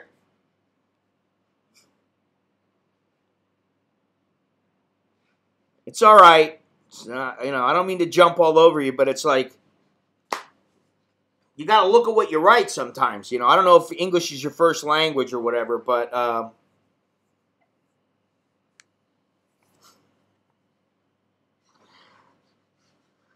you know, I've been known to be a chowderhead in the past, and, you know, sometimes in the present. Sometimes I do jump on people for no reason. I admit that. So I didn't mean to jump all over you. The other day, the one guy, the Travel Banana guy, he posted something, and he got banned. And he got banned because he was being a cunt, or he did something where he was promoting himself or something. He's promoting his channel. And so I guess for some reason he got banned. I don't remember banning him.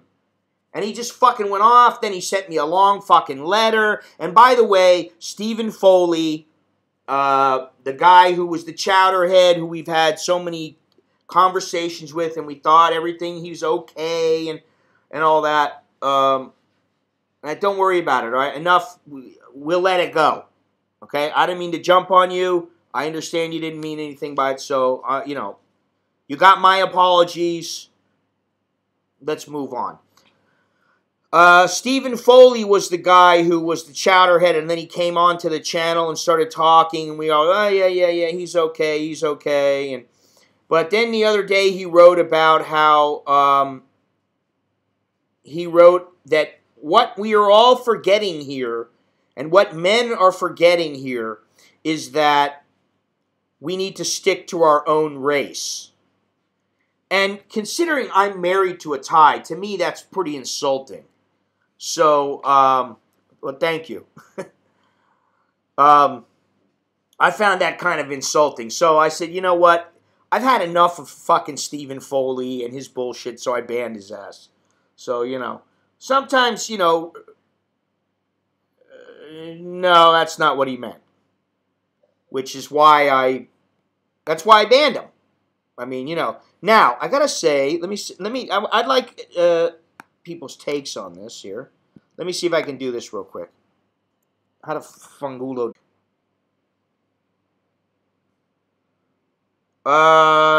Dislike Chinese. I think that a lot of Thais and a lot of people in general, they don't like stupid Chinese. And I mean Chinese making a stink over things they shouldn't be making a stink over, complaining because they have to have this, they have to have that, not listening when somebody in an airplane tells them to sit down and stuff like that. I think that's pretty, or those who are like spitting. I think it's the people, the rude Chinese, they're not liked. People who are Chinese and who are decent people, I don't think there's any problem with them. You're trying so hard to make it there and live there. You mean in Thailand? Let me just see something. Well, it may be out of sync now, but, there's nothing I can do about it. I already started the stream up again. Yeah. I don't think that Thais hate Chinese because a lot of them are half Chinese. I think that when you get mainland Chinese tourists coming and they're spitting and they're getting obnoxious and they're bitching about their hotel room when maybe they don't have one reserved or something like that, the Thais don't like it. And neither do people like me. I don't like it either because they tend to be very, very loud and obnoxious. But then again, that's not all of them. Let me see if I can do this. Fucking stream, man. Now the stream's starting to, I'm playing around with stuff, and now the stream is starting to have problems. Let me see if I can put this up here.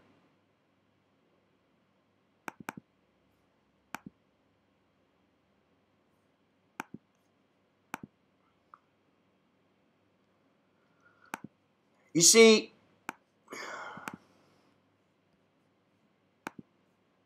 well, thank you very much. You can. There's the PayPal thing right up there. Let me see here. And I would appreciate that if you did, especially since I jumped on you. Let's see here.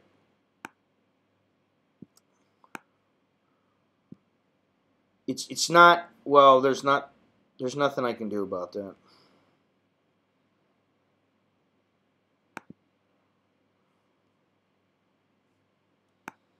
So the other day, I'm going to switch gears here for a second. Hey there, Thunder GT. The other day, I was complaining about how, one thing I don't like, and I never have liked, well, considering I haven't got but I think 2 donations today, and they were really, they weren't like, well, they'd buy me a cup of coffee. Let's put it that way. That's the positive way to spin it. I can use all the help I can get, especially with all the freaking money I'm going to be spending in the next 2 months.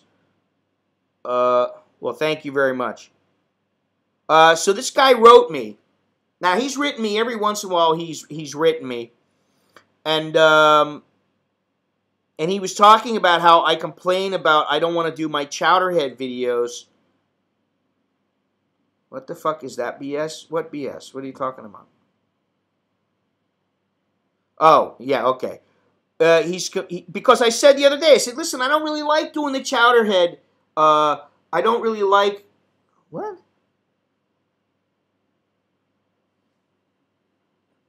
That's what photography is all about. I don't understand. What the WF is that BS? What? I don't get that. I'm missing something. The guy wrote me. This guy here. All right. Let me go back to the... it's better if I look at it this way. That way I know it's my stream is still working. He wrote me and he says, you complain about you don't want to do... Okay. You don't want to do Chowderhead videos anymore because you do not get paid for them. No, that's not what I said. First of all. Because it's not that I don't get paid for them. Because, of course, just about any video that I put up, I make a couple of cents. Yes, I don't make a shitload of money from YouTube, believe me. Sometimes it's a fucking appalling. Okay? Oh, well, thank you there, Dave Lee. Appreciate it very much. It's not that I don't particularly like doing Chowderhead videos, and it's not about the money. It's about... What I've said was, it's about dealing with stupidity all the time. It's a different story. If you are... What? The message you're showing where he said you're... Oh, okay. So, the deal... Here's the deal. I'm getting to that. Okay, so the deal... What I said was... I don't particularly like making Chowderhead videos because, first of all, I'm berating a man. Usually I don't do that in person. I might go like, dude, what the fuck are you thinking? I might say something like that. But for the effect, I go a little overboard sometimes. Okay. Sometimes I just think the men are just outright stupid. Sometimes I think they're trolling me. Sometimes I think it's just like, what the fuck? Nobody listens anyway. So, well, thank you, Dave. I try. So, it's not something that I enjoy spending my time on. So what I said was, for the benefit of my family, if I was making more money than I'm making now, because, let's face it, making, say, $300 on YouTube from doing Chowderhead videos, something that I really dislike, it's not something that it's definitely not something I enjoy, so why would I do it? You're talking about $300. It's not a huge amount. Now, what I said was, if I was making, say, $5,000 a month, $10,000 a month, like some YouTubers, strictly from Chowderhead videos, for the good of my family, for the benefit of my family, I would continue to do them, and I would do them, and I would probably take joy in them because I would be like, hey, it's kind of like being the idiot abroad. Oh, Jesus Christ. It's not going to happen. Beyond Trinity, I don't know how much money you got, but I don't think you got enough for me to do that. So, Buffalo 6, stop asking stupid questions, okay? You did that the last question you asked. All right? Yeah, Beyond Trinity, come on. So anyway, so what I said was, for the benefit of my family, for the financial payoff, for the good of my family, I would continue to do the Chowderhead videos. If I was making that money. So then he says, but when you take pictures of random people and later sell them, do you pay these guys for your picture? Of course not. In some way, you use them, even if it's your artistic talent, which freezes them in space and time. Using and getting used, balanced, nothing to complain about. And I think he's full of shit. I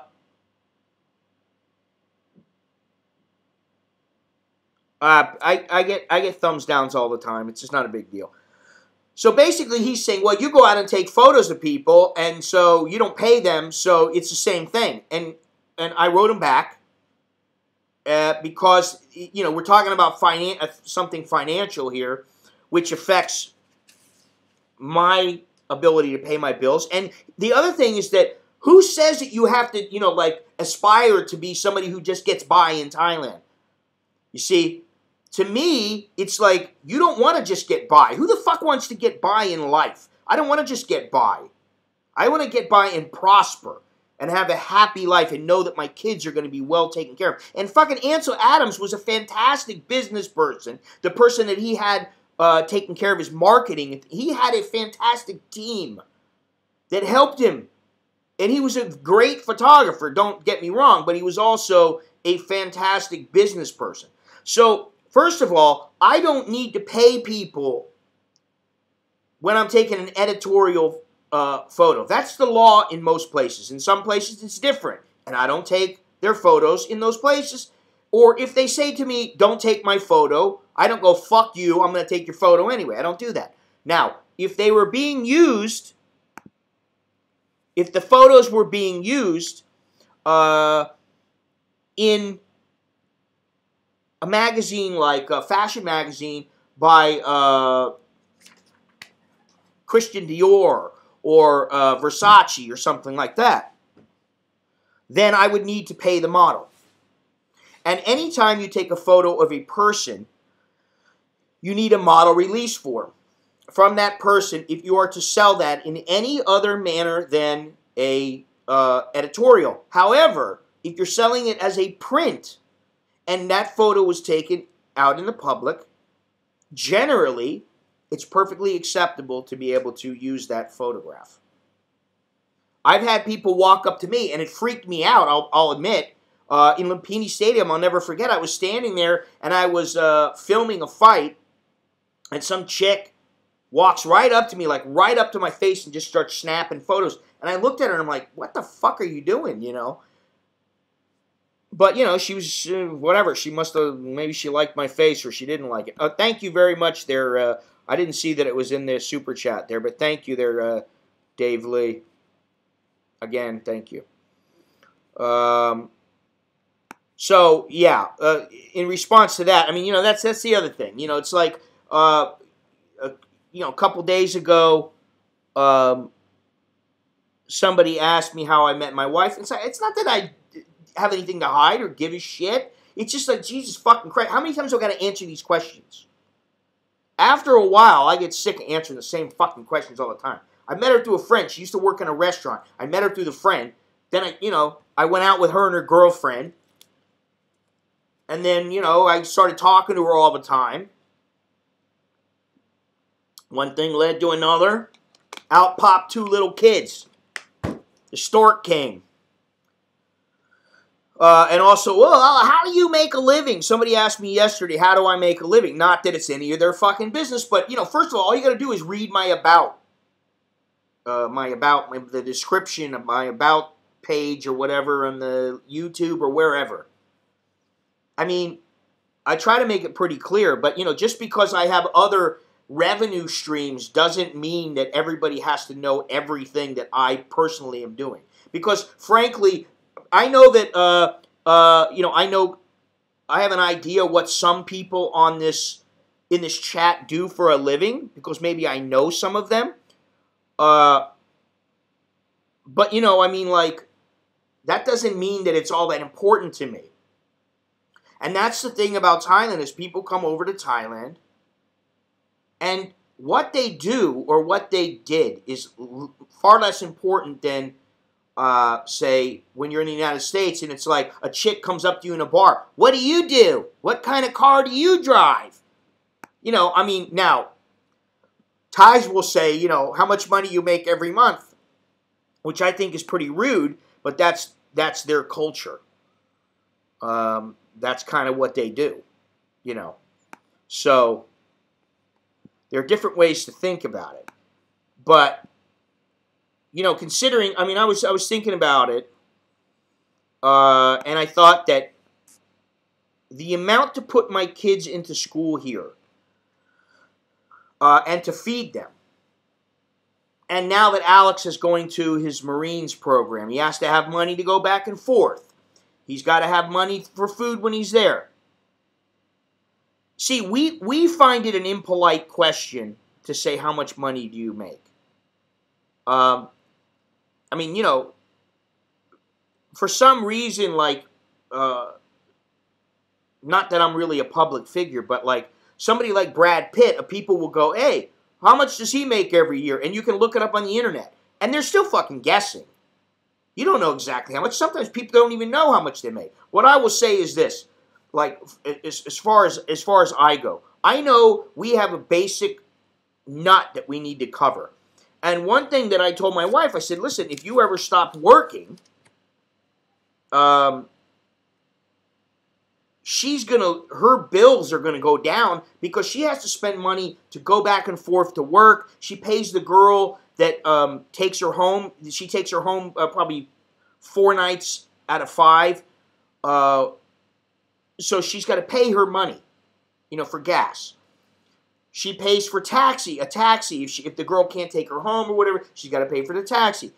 She'll take a boat and do all that kind of stuff, run around boat, motorcycle, taxi to get to work. Sometimes she's at work, she's got to go to meetings, so she's got to do that. Now, sometimes she gets reimbursed, sometimes she doesn't. But if she didn't have that, she would have a different set of bills or a different amount because she's going somewhere else. She would have to be going somewhere else because she's not going to just sit at home all the time. You understand what I'm saying? So when you have more than one person, when you're living with somebody else or whether you've got kids, my kids, it's like they got to go to school. I know that they need 300 to 400 baht every single day, 6 days a week.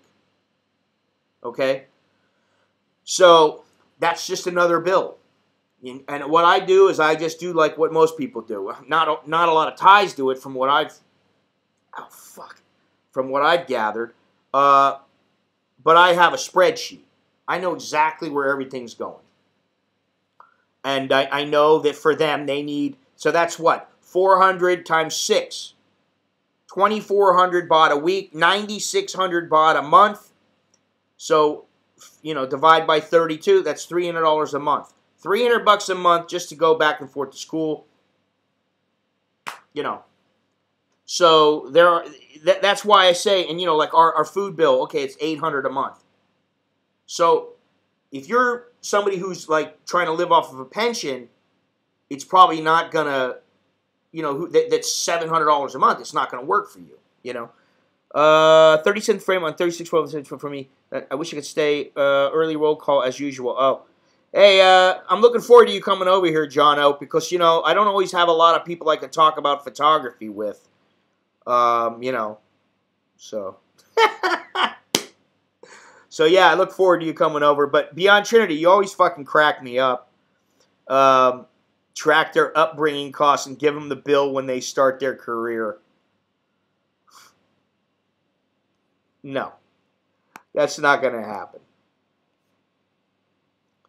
I mean, listen, I'll give you an example.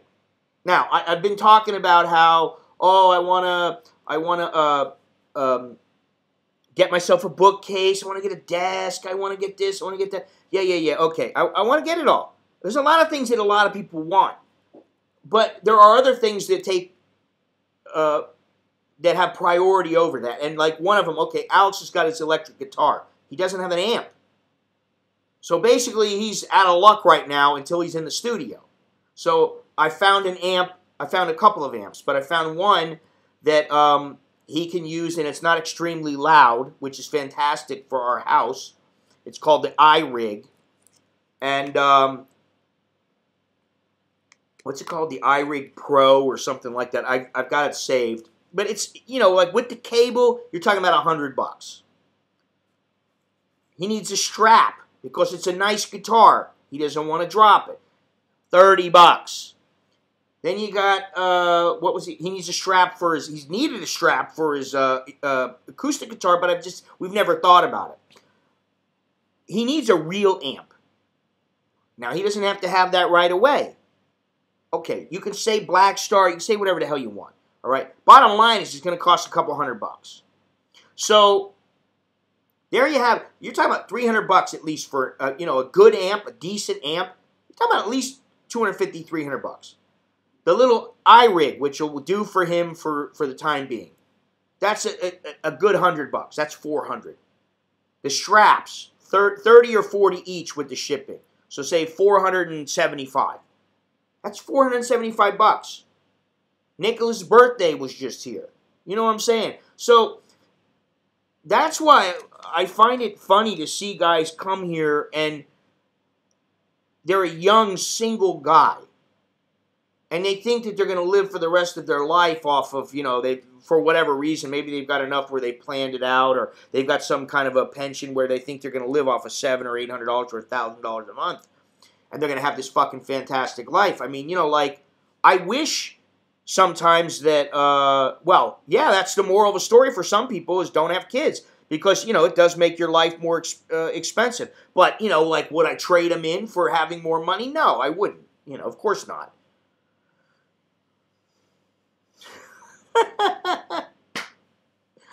Listen, I told Alex, get good enough to where you start earning money with your ability, and then, you know, that way you can pretty much pay your own ticket wherever you go.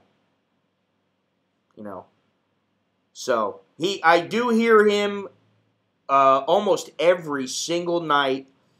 I'll be up at 9 o'clock, 10 o'clock, and I think, you know, I tell the kids, go to sleep by like 9 o'clock. That way you can wake up at 5:30, 6 o'clock. You're out the door by 6:30. I don't know if he can sing. He's very shy, and he doesn't want to sing in front of me. Believe it or not, I can sing. With some practice, I could sing. There's a number of songs I could sing pretty well. But I don't want to sing. I just don't want to. He needs to learn how to at least sing a little bit. He doesn't have to be great, but he needs to learn how to sing a little bit so that he can figure out songs and stuff like that. But, you know, the bottom line is everything costs. If you got a couple of kids, you know, you're going to have to pay. I mean, I don't drink that much milk. I drink, if anything, I have maybe a cup of milk with my cereal. He has a couple. There's a couple people, and actually, he just got people at his, you know, people at his school are starting to know that he's got some talent. You know, he used to have these guys who would, you know, they'd pick away and they really couldn't play much. But he's steadily been improving and going to, you know, going to his lessons and stuff without fail. So he's improving, and now people are starting to recognize, hey, he's actually pretty good. So, like, they've asked him to play in this little band at school, and he didn't want to before. Then he said, okay, and then they rescheduled it. So now the time has come again for him to play in this little band, but it's Thai music, and he hates it. And it's really simple stuff where he can just you know, like 2 or 3 notes, and, you know. But what I want him to do is get good enough to where he can go somewhere. Yeah, I mean, yeah, it is really, really nice. But I want him to get good enough to where he can go in somewhere, and maybe he goes into a place a couple of times, watches what people are playing, and then he'll get an idea if he can play or not, and maybe if somebody knows somebody, or the guy that he learns from now, the guy that he learns from now has some friends. So at the, yeah, right. Why are you writing in Thai? I mean, I understand what you're writing, but why are you writing it? I don't know how many people here can understand what you're saying.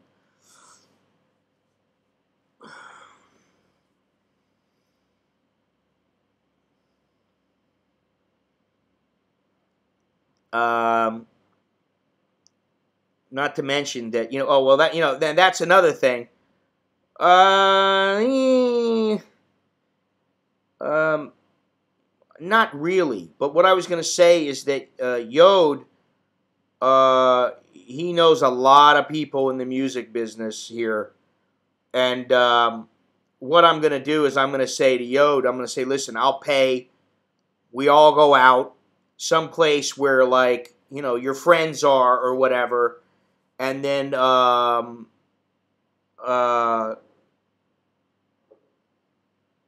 see what they're playing or whatever, and see if Alex is able to play it. That's why I say I think he needs another year and a half of seasoning and learning. And then at that point, all right, he'll be a little older. Let's go. We go out to a place, and he tells his buddy, "Hey, let him play one song with you or whatever." He goes up, he jams, and then exchanges numbers, and the next thing you know, boom, he starts making connections. I think that's very important. And I have a friend in the he's a guy that I used to go to school with. His brother was a big guitar player in high school, and everybody knew him for that. And now he makes his living. He travels all over the East Coast, and he plays in all kinds of bars, and he's a wicked guitar player. I just don't know,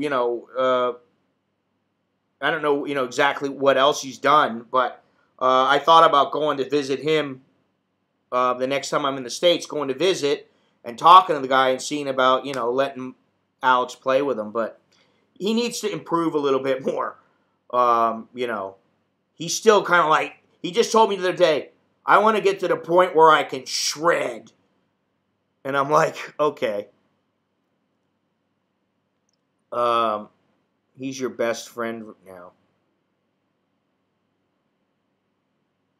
Alex? Well, Alex and Nicholas are my friends, but they're my sons first. I like hanging out with them.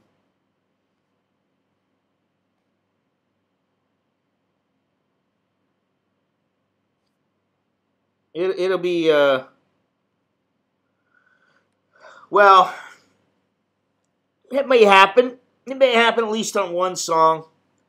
He's been trying to get me to sing Hotel California with him, and I'm like, once you get the song down, I'll consider it. What I was gonna say is that, like, every night I'll go, what's that? And then I'll hear a noise, and I'll go, what is that? And then I'll hear him in there plucking away, playing something. Of course, if I go in there, he'll be like, what? What? He'll be like, what? What do you want? He just wants to practice alone, I never even knew there was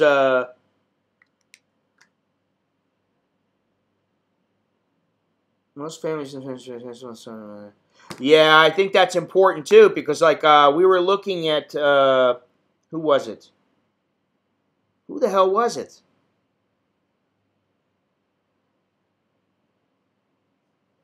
You know what, dude? Luck Kluman. Stick with the theme, okay? We're not here to answer all your questions. Alex got pretty good, after about 6 months. He's been playing about 9 months now. But I'm talking about, I want him to be good enough to where he goes somewhere and somebody just goes, can you play this? Yeah, no problem.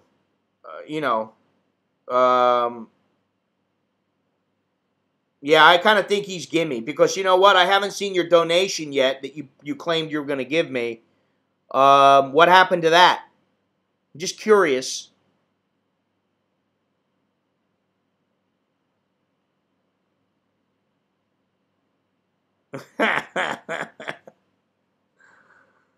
Well, it wasn't really the border. It was, yeah, he can, but he's not,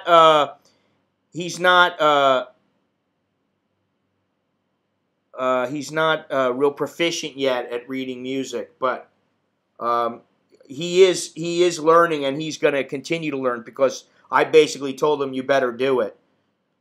So, yeah, the girl at the cafe there, I don't even know where she is now, but it's not really the border. It's like an hour and a half away from the border or whatever. But yeah, that was pretty funny, man. I mean, now looking back, it was funny. Luck Kluman, I am really shy too, and I want to sing. Okay, listen, you got 2 seconds.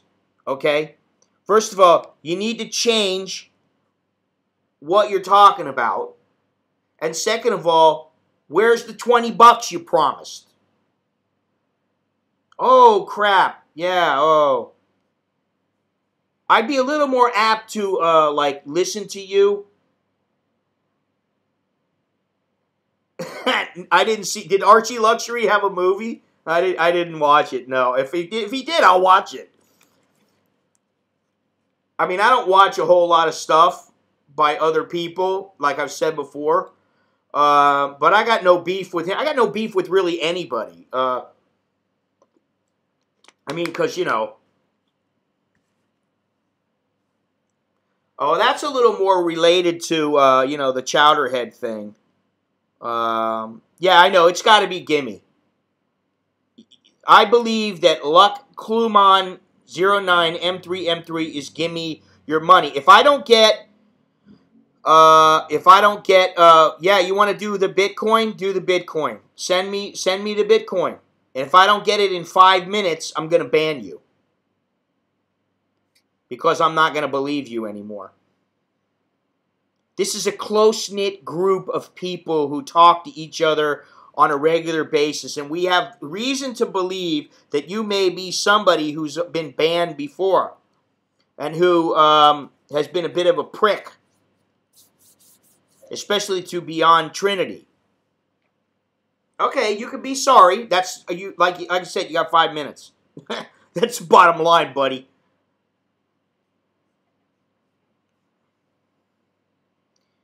Ik ha tea. You ever hear that song? What the hell's the name of that song? Na na na do re mi do re mi do re mi. I think I can't remember who it is that sang that.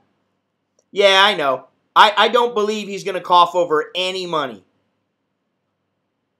Don't worry, be happy. Don't worry. Be happy. I don't really like that song. Yeah. Who wants to bet? Okay. So you're saying goodbye. He's gone. I'm being really greedy. Fucking A. This fucking cunt. Greed. Fuck you and your greed. See, this is the thing.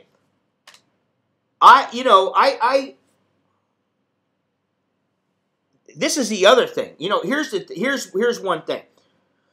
I do factor some money into our budget. My brain's cashing checks my buddy can't deliver. All right. Good night, Dab man. I hope you get that job for $250K. Seriously. I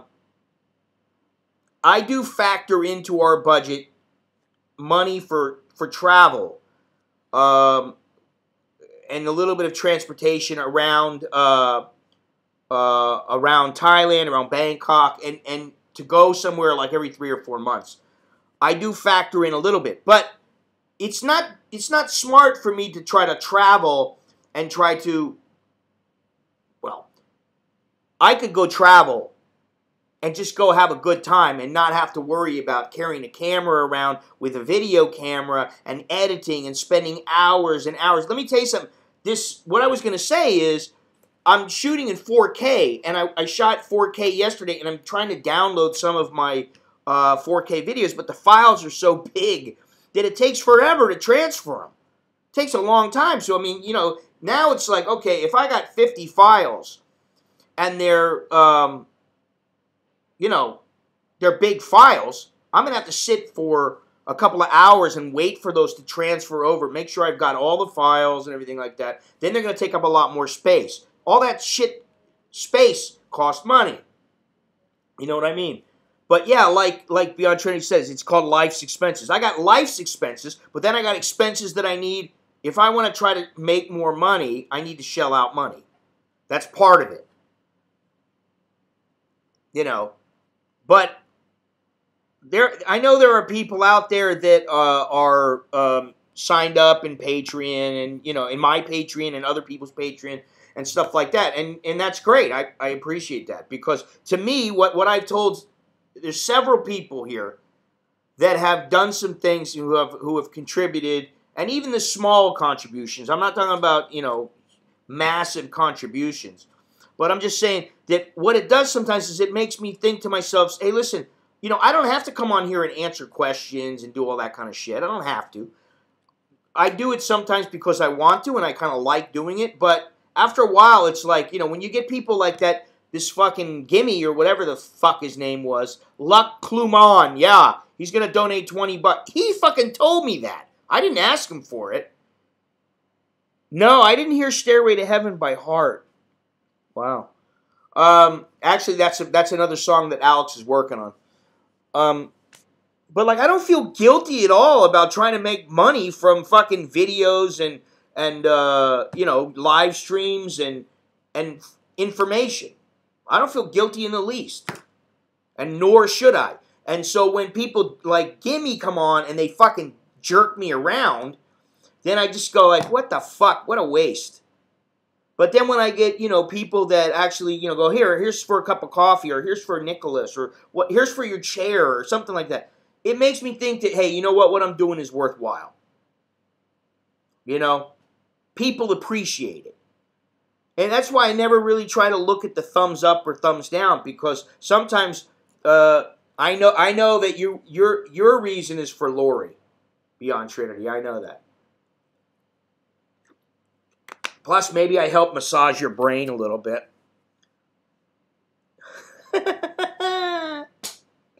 Oh, there would be some issues, and I don't want to have to deal with that shit again. Although, you know, back in the day, if I had thought about it, I would have been putting aside 20% of the profit, and you know, for a slush fund, just in case the middle brain, just in case I had to pay somebody off. Yeah, it was very true. And I did actually, I was standing on that ledge outside. I'll never forget that. And I was like virtually in tears. I was thinking, my life's over. They're going to throw me in jail. What am I going to do? And then I looked down and I thought, wow, there ain't no way in hell I'm jumping, man. I was like, no way. I think somebody ratted on me. I think it was the old apartment complex that I stayed at. They didn't particularly like me because I made a stink about getting my money back. You know what? I don't want to hear your fucking promises. You know what? Really, your promises mean shit, man. I'm glad you like my channel, but when you fucking fork over some cash... How many fucking channels has this cunt got? I mean, what was his name before? He's probably got fucking 20. That's probably, you know, that's just a thing. I got people out there. There's an army of people out there who fucking hate me. Or who want to fuck with me. And I try to just overlook everything and just move on.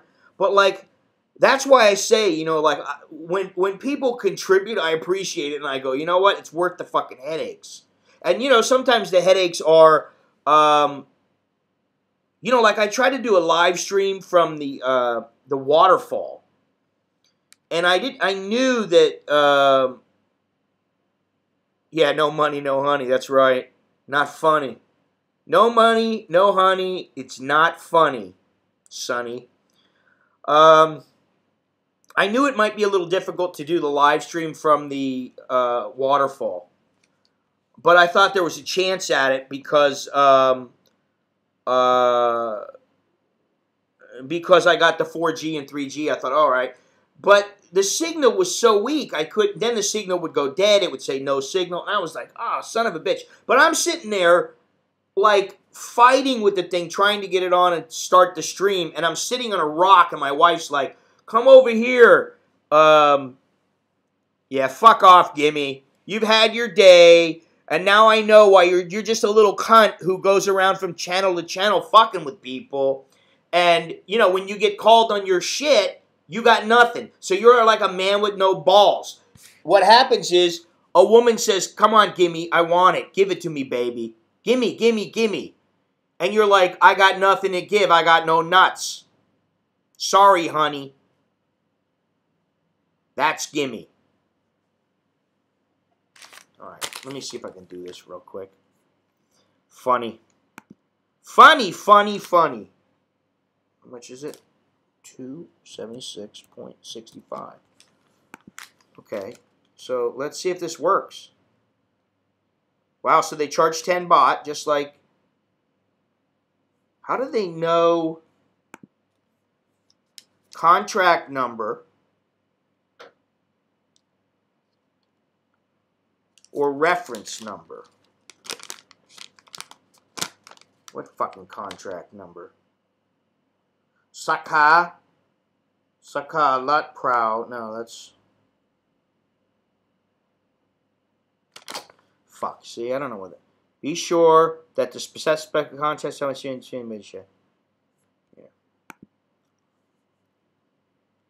Oh. Oh, is he? Is he transgender? I don't know. Like I say all the time, I don't give a shit if somebody's transgender. That's their business. But don't fuck with me for no reason and then expect me just to say everything's okay. Throw you off, Scott? Just pissed. Oh, no. You're not throwing me off. Don't worry. Listen, Dennis has been a very good moderator. And I appreciate his service. We are going to start giving some other people their opportunities to be moderators because as I was told in the beginning, what you're supposed to do, the way that you're supposed to do it, and I didn't know this. Man, I really don't, I'm not like a fan of violence. I never really have been, but to be honest, once it occurs, I enjoy it. But I'm getting old. I mean, I am old. I'm not getting old. It's like saying, hey, you're overweight. You're getting overweight. No, I'm already overweight. I'm already old. I don't want to deal with any of that shit. I'm like a gunfighter that, you know, has like one last draw and maybe that's it. Oh, yeah, well, that was fun. That was fun. And it was fun going back in and having the mama-san come up to me. That was a lot of fun. I did get scratched up.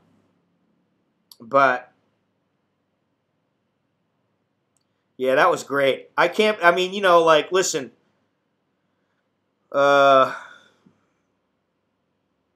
If anybody has ever knocked out two people, like, in one go, you just bam, bam, and then bam, bam, you knock out the other one, and they're both laying there out cold, if you know what that feels like, it's a great feeling. It's a great feeling. I don't know, what is a contract on this thing here? Oh, yeah, the ladyboys can be aggressive, especially around, like in Thailand, around Nana or whatever, you know. Ah. Had to restart.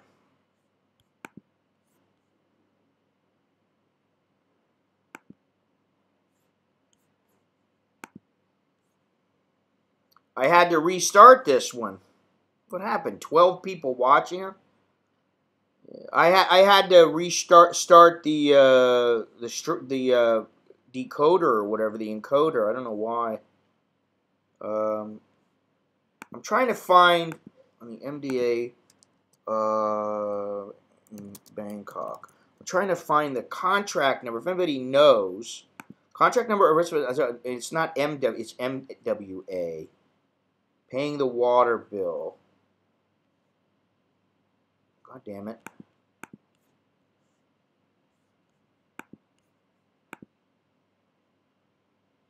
Still, well, it's out of sync because I just turned it back on. It'll take a little while to get, yeah, reload. This is not working very good, though.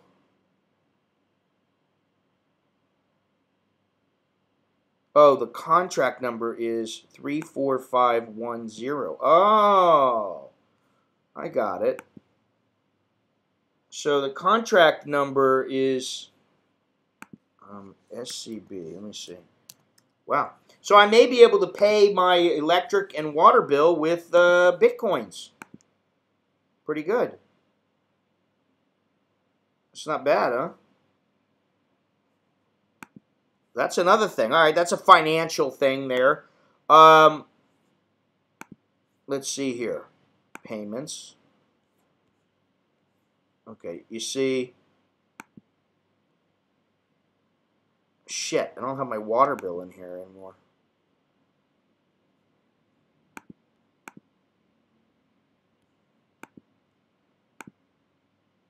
Fuck, it doesn't tell me. No worries. Where'd Scott go? Scott's right here. Yeah, I mean, I took some of the stuff out before it went down. Took some of the money out. But if it's low, I may put that money back in because it should rise a little bit. At least I'll make a little something. But I like having a little bit in there just to see. Just for little instances like this. And actually, the other day I paid 300 baht on my phone to top up my phone. I gotta take a piss. What was that? Oh, thank you. Thank you there. Something to help the shirt. Don't need a t-shirt. So I'm not leaving. Oh, well, thank you very much there, Gerard. Thank you. I appreciate it very much. That's nice. Music. Hang on a second. Maybe I can't get any music because I got my microphone plugged in. It's not gonna work. Just wait. I gotta piss. You want to hear the music of my piss stream? I don't think so. But the water's still off.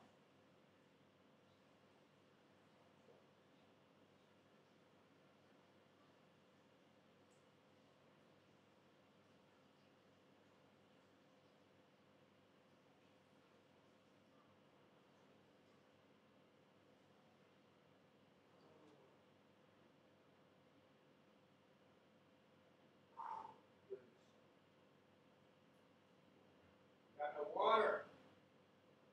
Shit, man. Well, at least I'm not taking a dump.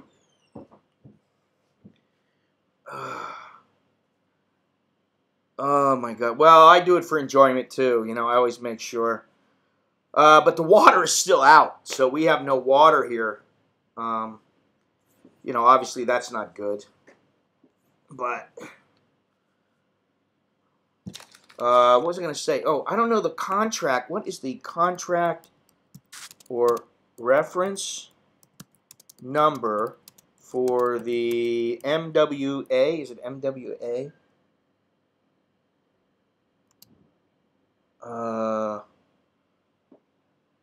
In Bangkok.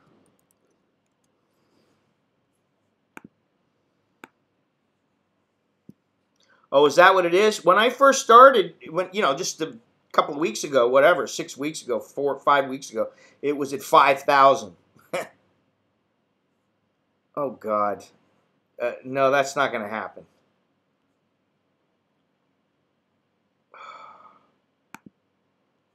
Oh, Metro. Okay, here we go. Payment of utility bills.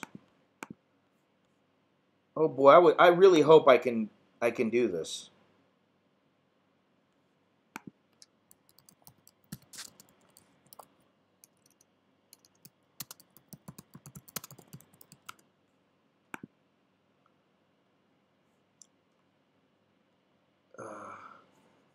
$6,000 for the CD of bowel movements. That's actually disgusting. It's too disgusting for me.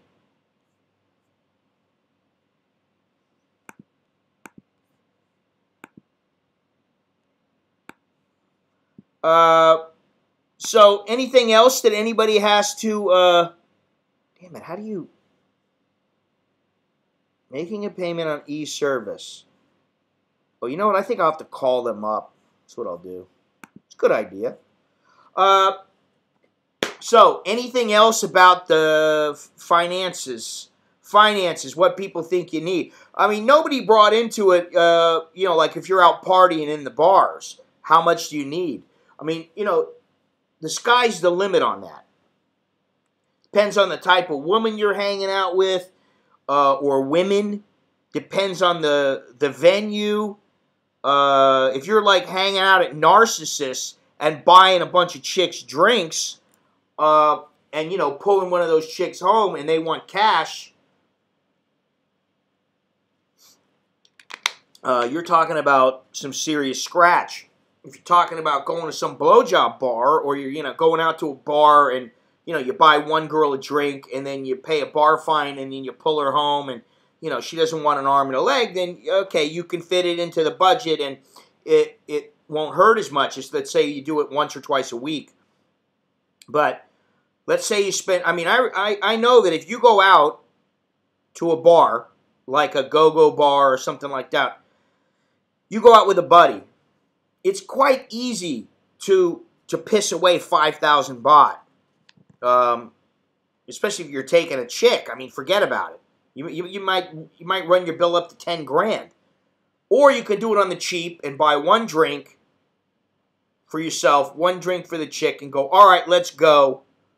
I wish it would get like that again, but I don't think it's gonna. Who knows, though? You know.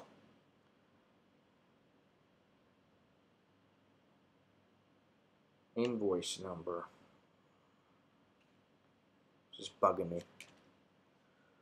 Yeah, I mean, you know, so the women dating, let's just say dating even. What are you going to do? I mean, I don't know. Like, you know, I'm 55 years old. I don't mind, you know, like saying, hey, let's go out on a, you know, have some street food somewhere. Let's go into the food court. Okay, that's fine. But, like, you really want to take a, you know, you got some fine-looking chick. You know, that's a good test. Take her to a place like that. And if she doesn't, you know, run away, then you know, all right, well, she might not be in it for the money. But, you know, like, let's say you've been dating for a while. Don't you want to take her out to a nice restaurant once in a while? You know, I mean, take her to Fuji, take her to an Italian joint, something like that. And, you know, your bill's going to run 1,000 baht, 2,000 baht. You know, I don't even know, do they still even have a Fridays here? There used to be one in, right next to, Soy Zero in that tower there. I forget what the name of it's not Chitlum Tower. It's I forget the name of it. They built that place up a lot though, but there used to be a TGI Fridays there.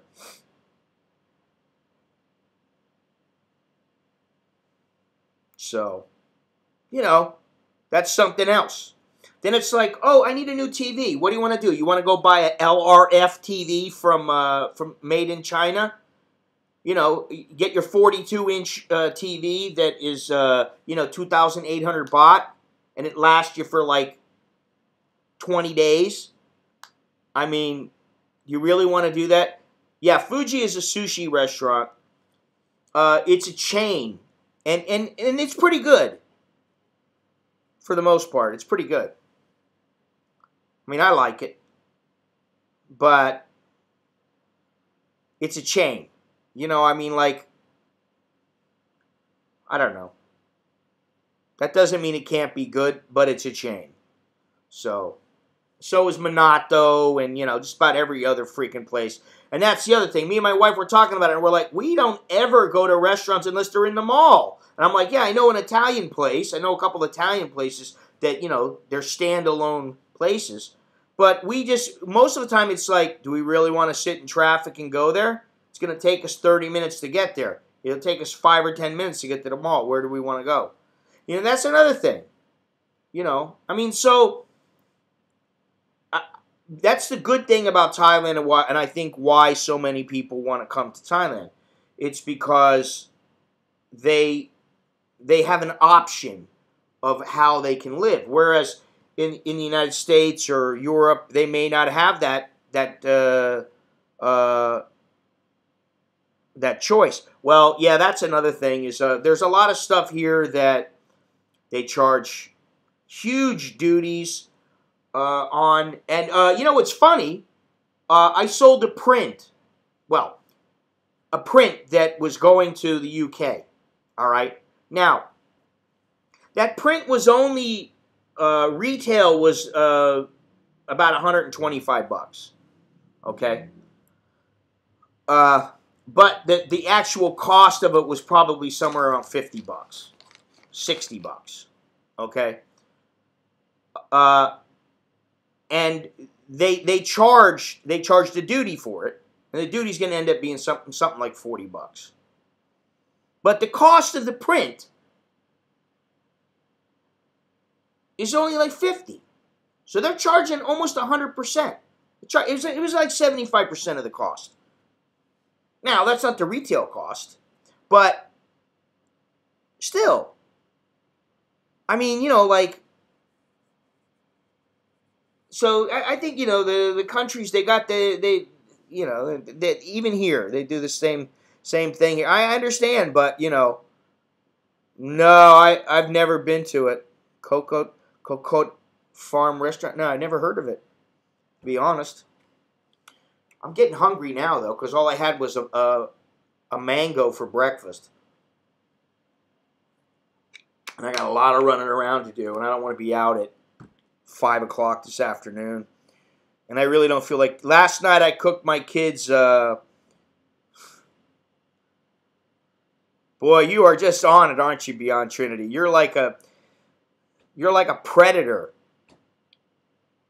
You're a hawk. You're always flying around looking.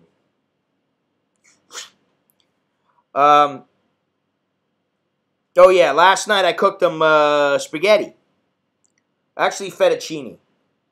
What I did was I had some black olives. I got the black olives, cut them up. I got some ground pork, some red onion, some sausage, some red onion, olive, sausage. Oh, some zucchini. Cooked that all up, and then I had the sauce. So I put that all off to the side. No, I don't know it. I don't know. I try not to go to Sukhumvit very often. Maybe Tonglor, I go to Tonglor sometimes, but not. I generally don't go to Sukhumvit all that often. Cooked up the fettuccine. They don't really have a lot of good Italian sausage here. You need to go to an Italian restaurant that has like a deli. Then you'll be able to get it. I got another thumbs down. Thank you. That's Gimme. Thanks a lot, Gimme. You fucking dumb cunt. I just figure I'd call him a dumb cunt one more time for good measure.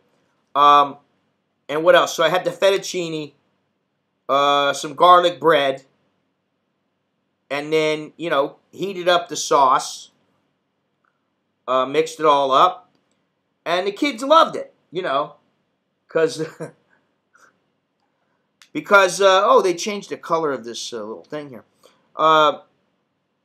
Yeah, the kids loved it. It was different. You had ground pork in it. You had sausage, red onion, zucchini, and all this stuff mixed in. And they weren't used to it because usually I just make a kind of I make a sauce with a little bit of mushroom in it or something or whatever it is, so a little pork.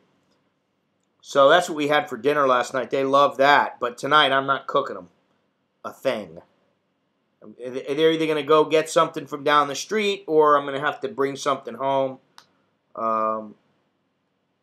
Yeah, sometimes I put, not on lo mein noodles. Sometimes I'll get scallops or some clams, and I'll get that and I'll put it on some spaghetti, just with sometimes just with some red pepper, a little olive oil. Yeah.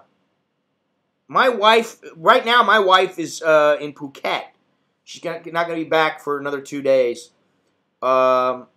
3 days. But she doesn't cook all that often anymore because she's really busy. I'm the one who has a schedule that I can pretty much set my own schedule. So she's lucky in one sense because, and I, my mother is a very, very good cook, and she's tried to impart some recipes onto me, and obviously I like eating. Most people do, but and so I don't know. I mean, I cook for them, the kids, probably 3 times a week. Wow. Winter melon, potato, pear, ribs, rice stick, but I like the low main style. Yeah, I don't make a lot of Szechuan stuff. But sometimes I'll cook them some Thai food. Sometimes I'll cook them I'll just make them a cheeseburger. Sometimes I'll make them Swedish meatballs. I mean, I'll just be all right, what do I feel like cooking? And sometimes it's I don't feel like cooking anything. Go get something. Go buy something from down the street. Or something like that. So, I wish I could say that I wanted to take the time to cook, but usually it really depends on how much energy I have by the end of the day, because I'm usually up at 4 or 5 o'clock, and I have a double espresso. I don't make homemade pizzas most of the time. I'll have a double espresso around 2-3 o'clock. It wakes me up. And if I feel like cooking, I'll cook. Otherwise, I'll get back to doing what I got to do. And usually editing something. But I think that on Thursday, today's Tuesday, Thursday at 9 o'clock, I am going to stream from, I think, Ramkhamhaeng Road. Yes, you can get tortillas. Yes, you can get tacos. You can get tortillas, you can get tacos. Both. So we do have that sometimes. We also get gnocchi, which I love it, but it's it's heavy on the carbs. So, but they have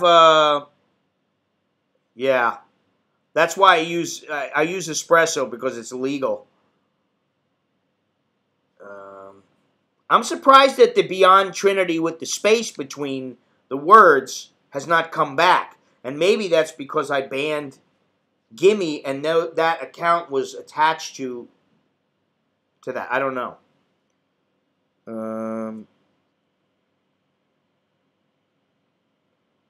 Yeah, it's cheaper for a single guy to go out, but what do you do when it's pouring rain and you're starving, and the place is a 10-minute walk away, and you're going to have to go walk in the rain? You're going to go out there and walk it with an umbrella and hope the lady's open, or, it's a pain in the ass sometimes. And cooking, yeah, you know what? To me, cooking is an art form. I'm not very good at it. It's like writing. It's like photography. It's like videography. It's like doing a stream. This is an art form. I'm not saying I'm very good at it, but it is an art form. Especially, it's like being on the radio. Later, I just did I upgraded my operating system on my Mac. It's now the High Sierra. Pornography is an art form, but to me, it's a private art form.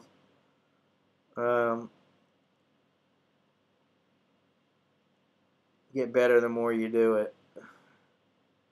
I must be pretty good at it because I've done it a lot.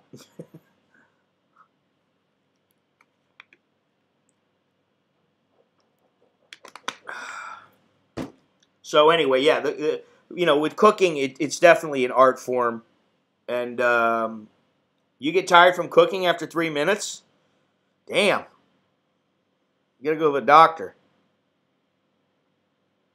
Hopefully, sex lasts longer than 3 minutes.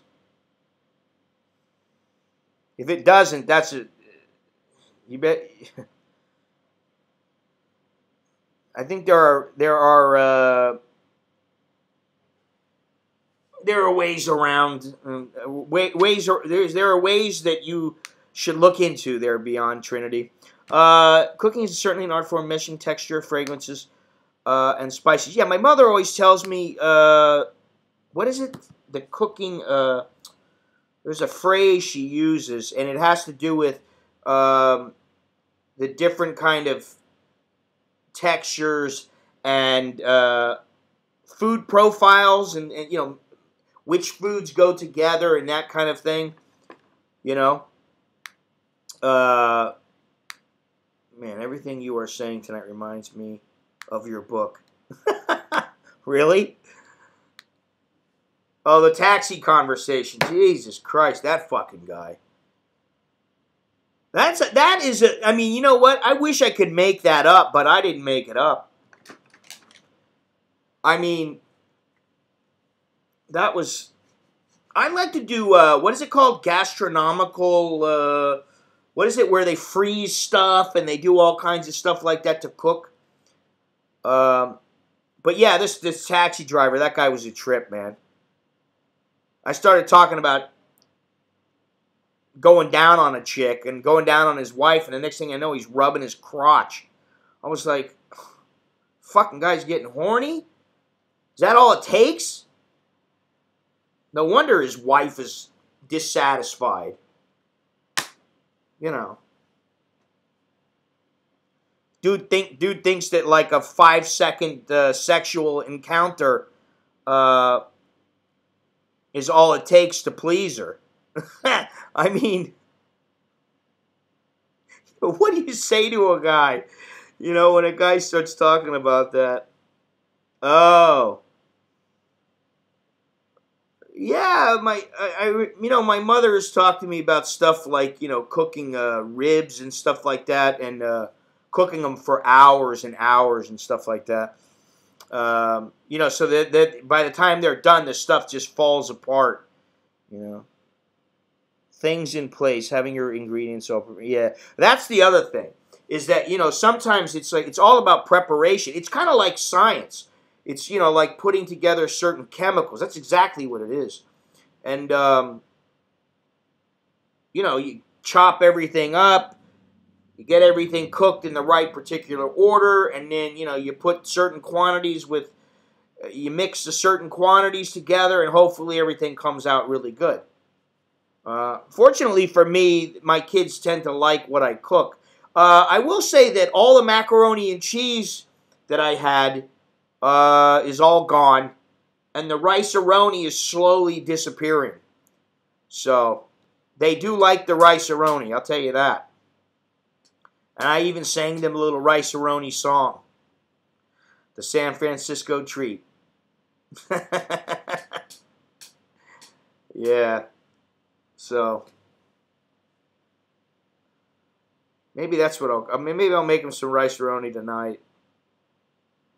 I don't know. I would like something different. And actually, I'll tell you something. The place that I went yesterday, this what is it? You Hunt, We Cook. They make like gnocchi and ravioli and all these different kinds of Italian meals, and I love Italian food. If there's any food that I like more of it, I mean, I like Italian, Mexican, and Thai.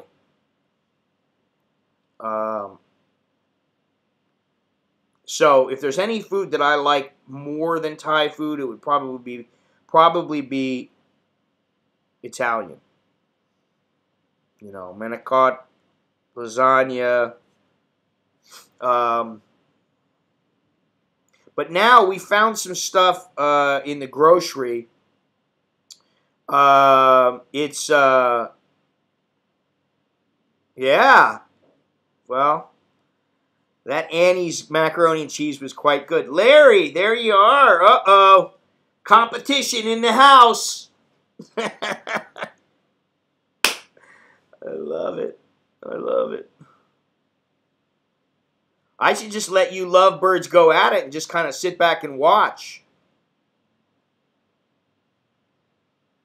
You know, you're lucky that, you know, like, Lori is not in it for the money. You know, she'd be like going, all right, Larry, beyond Trinity, who's got more money? And, you know, that's the direction I'm going. That's how some women are, you know. I understand, but, you know, I'm just saying that, like here in Thailand, there are guys here, they come strolling in, the chick knows, this guy's got big dough. Which is why I always tried to go in wearing, like, you know, I go in with a t-shirt and a pair of shorts on, and if they didn't like me, I was like, well, fuck them, I don't care. I know what she's about. You know what I mean? Ugh.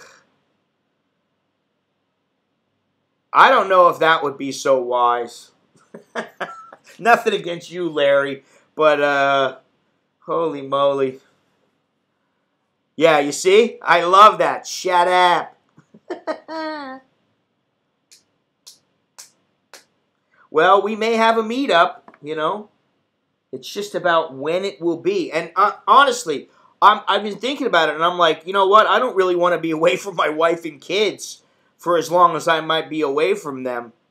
You know, I don't like being away from my wife for more than about a week to 10 days. 2 weeks is a little bit much. I start getting like, well, you know, I start missing her and my kids. But, I mean, I've got a lot of things planned, and that's why, you know, that's the other thing. People, I go abroad, and, you know, she can't just take off. We're not in a position where I can go, hey, you don't have to work. You know, let's go. It's not going to happen because then we lose her income. So, you know, that's the other thing. I go away, man. It's like I got to be away from my wife and my kids. You know, whether it's photography or shooting videos or whatever. I mean, it would be that way anyway. And the older I get, the less I like to be away from home. You know, it's like I remember when I was in New York. Yeah, well, I'm not the one who said I wanted to do it. There was a bunch of people who suggested it. And, so, you know, if I can get 4 or 5 people together at the same time, then maybe I will. But, you know, when I was in New York, I'm walking around taking photos. And I'm thinking to myself, Jesus, I can't wait till I get back home, because it was on the way back. And I was like, I can't wait to get back home. I can't wait to get back home. Oh, I need to get back home. And then I was, you know, I walked around and I had a little food and I was taking photos and things were good. And then all of a sudden I was like, man, I got to take a piss. I started looking for places to take a piss. I couldn't find a bathroom. And I'm like, man, I might have to take a piss on them, you know, like, behind a wall or something somewhere. And I thought, no, I can't do that. Everywhere there'd be people watching me. I might, you know, I don't want to go to jail for that. I mean, you know, like what I fear is I you know, start taking a piss, and the next thing I know, somebody's like arresting me, and then it's like, all right, well, you need to register as a sex offender or some shit like that. I'd be like, that wouldn't be good. So I was like, no, I better keep it in. And I'm like jumping up and down going, I got to take a piss. I got to take a piss. Finally, I saw McDonald's and I'm like, they got to have a toilet in the McDonald's. And I get into the McDonald's and I was shooting video in the McDonald's. And this lady was looking at me, giving me a hard time. And I kind of put the thing away because I didn't want any shit, because I was thinking to myself, I got to take a piss. So finally I found where the toilet was, and man, that reminds me that sometimes, you know, when you're out and about, it's nice to be at home where you just go, I got to take a piss. And you walk 3 feet and there's the bathroom.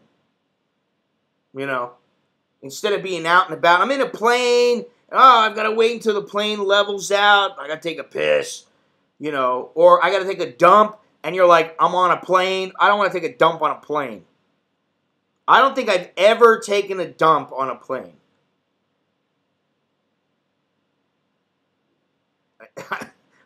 I don't know who. Oh, God. That's disgusting, man. That really is disgusting. Yeah, I'm gonna take a shit into my diaper as I sit next to him in the middle row, in the middle of the whole plane. Ugh.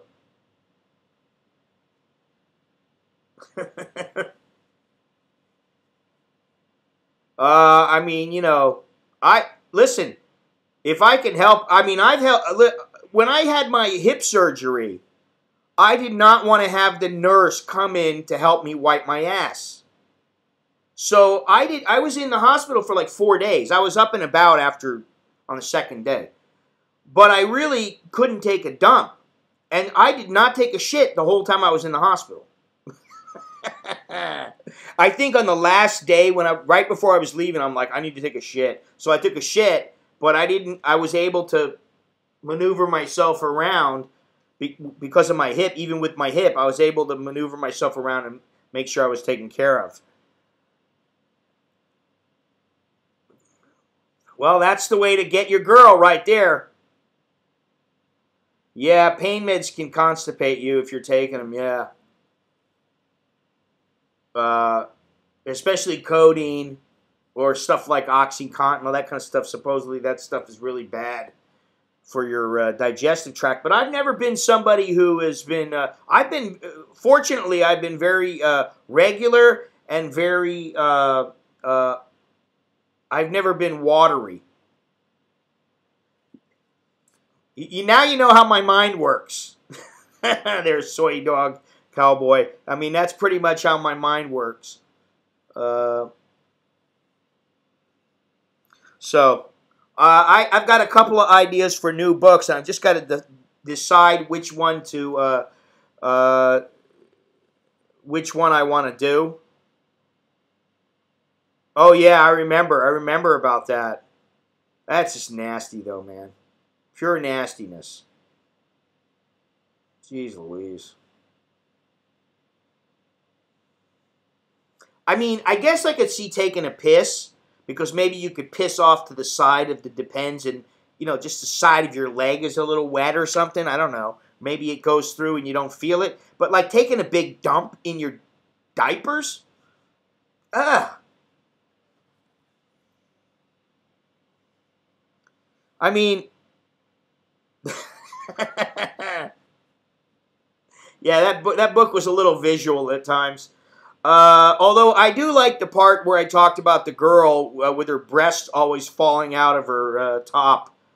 She was memorable in more than one way. But I mean, like, I don't know.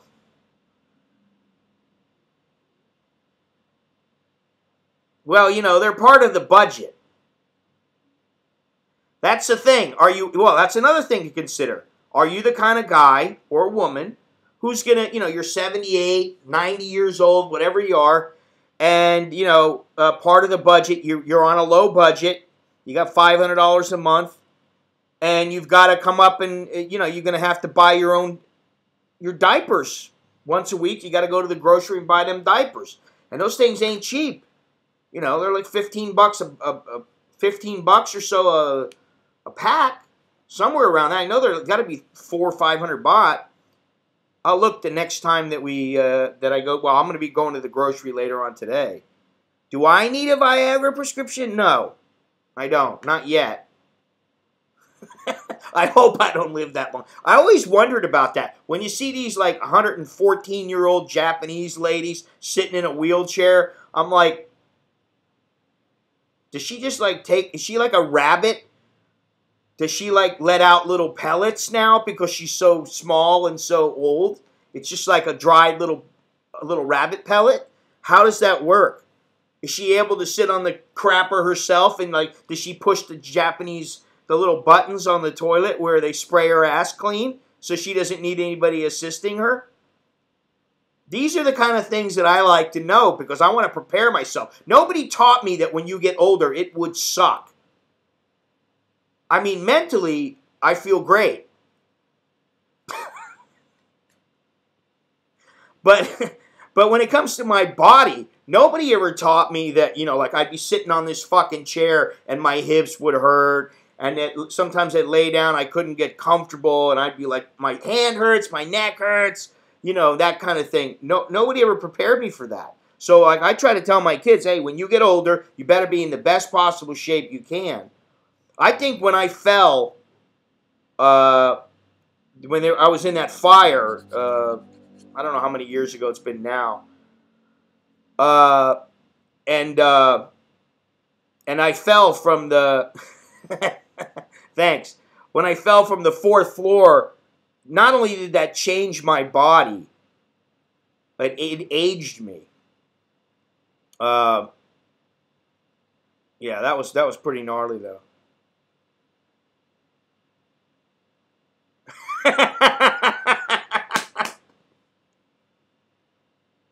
Yeah, but you're in Hawaii. They use toilet paper there, right? I mean, get her a Japanese toilet. She might, you know, like just go, I got you a new toilet. It might make things easier for her. I mean, she's 89. I mean, Jesus. God, I can't see myself being like 90 years old and trying to use toilet paper. Ugh.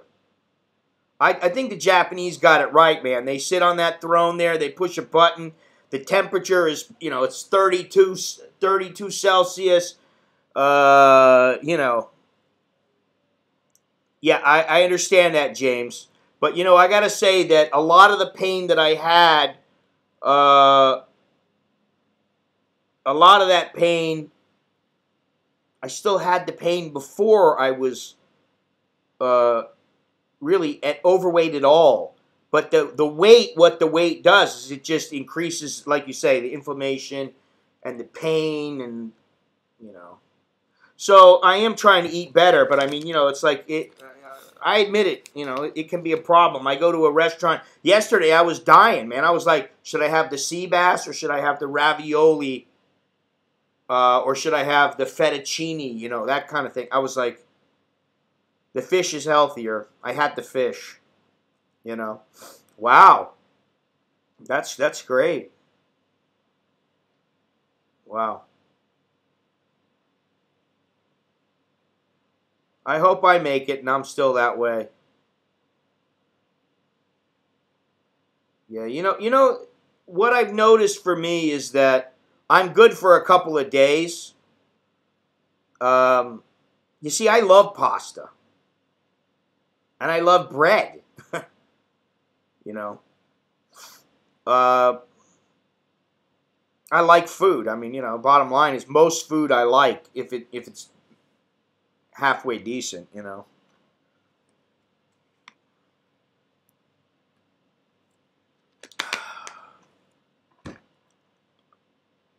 I try to eat really healthy bread, like real wheat bread, you know, like a black bread. I try to eat stuff like that. It's not always possible, and it is more expensive. That's the other thing. I don't care what anybody says. They talk about, oh, just go to the market. Everything is cheap there. Yeah, okay, if you want to eat fucking celery all the time, I'm not a goddamn rabbit.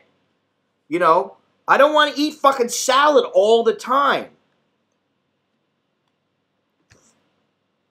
Yeah, I actually do need a trainer. What I was going to say is that, yeah, you are right. That you know, Archie Moore, you know, the great boxer, once said, you know how you lose weight? You fucking put less food into your mouth. You know, and that is pretty much the truth. I mean, you know, you can eat whatever you want, but if you eat too much of it, you're gonna get to be a fat fuck. Now, I'm not at the point where I'm a fat fuck yet, but I'm overweight, and you know, I do have a little bit of footage in the next video of me with my shirt off in the water, you know. I made sure it's not disgusting or anything like that. I mean, you know, but you could see that I am a big guy. And, you know, it was like the other day my kid said to me, you know, you look like a little gorilla.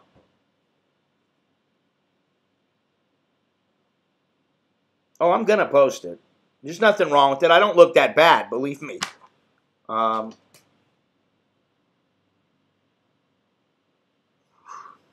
Let's not go there. But it would be nice for me to get a trainer. I would like to have a trainer who would, you know, like help me out with my diet, who would, and what I was getting at is that, for me, I mean, I could go into a boxing gym for, I don't know about right now, but say 2-3 years ago, I could go into the boxing gym, I could do a workout, I could train with the guys, I could spar for a couple of rounds, I could push myself. But 2 or 3 workouts, and I'd be like, I'm exhausted. I'd be overtrained because it's too much. So what happens with me now is and especially if I do stuff that's a little hard, a little high impact, is that yeah. But speed bad work is good for you. Yeah, of course it helps, but it's not going to shed a shitload of weight. Okay. And then the other thing is that, you know, like, I don't know. I start lifting weights. I got my broken hand. I don't know if my hand's going to be able to, I don't know if I'm going to be able to hold up, if my hand's going to hold up. Honestly, it's really that bad at this point. The last time was not good.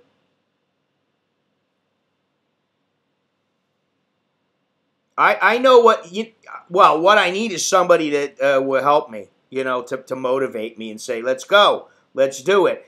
But I also need some help for me. Like, I know what to do. It's not that I don't know what to do.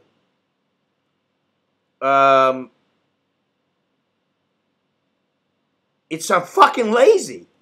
I mean, at this point, I'm like, do I really want to go out and train? Okay, yeah, I'm going to go train. I feel good about it. And, you know, like me, I always like shadow boxing and fucking, I used to like jumping rope, but I'm not going to jump rope now.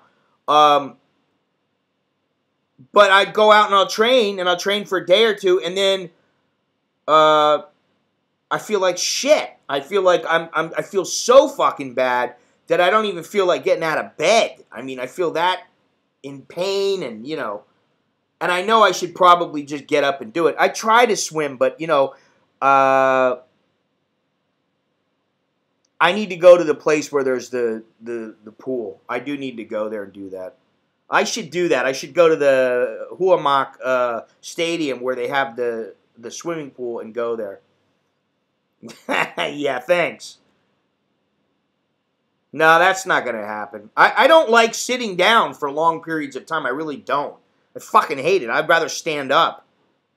And I do feel like shit when I don't train. I always feel a lot better, and you feel better mentally. You feel sharper. And for me, I liked hitting the bag and hitting the speed bag, and, you know, I wouldn't mind sparring again, but really light sparring. I don't want to get into some fucking hardcore beating the shit out of each other anymore. I don't think I could handle that. But just real light, you know, light sparring. You know. So if I can get myself in a little better shape in, say, the next 3 months, maybe I will do that. Get into the boxing gym with my buddy, and I'll just do that. But he, you know, they got to know I'm fucking 55 years old. You know. That's funny. I had the urge to work out, so I laid down on the couch until the feeling passed. Yeah. It's funny, and I joke about it, but both me and my wife are at the point now where we're like, you know what, we both need to start exercising.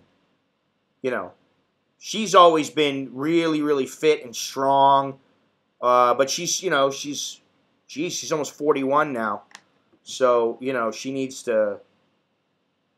She's worried about me, of course. She wants me to be in better shape, but she also knows that despite how I may look in some ways to people, because I got no neck or whatever. She knows I am a strong motherfucker. You know, I'm the kind of guy who like goes into the gym, I start lifting weights, and 2 months later I'm bench pressing 300 pounds. I mean, you know, or I hit somebody and they go to sleep. You know, I've always been like that. So, but I'm older, and that's not the kind of shit that I need to think about. I need to think about stuff like core strength and cardiovascular health. Even a walk. I mean, you know, listen, it's laziness. I mean, I admit it. I wake up in the morning and I go, I need to go for a walk. And then I go, oh, I'll go in a few minutes. Instead of just getting up and going right that second, that feeling passes, and then I'm like, I'll do it in a little while. And then I'm like, fuck it, I'll do it tomorrow. You know, so, yeah, well, you're not going to see me doing any squats, I'll tell you that right now, because I know how much it hurt before I had my hip done.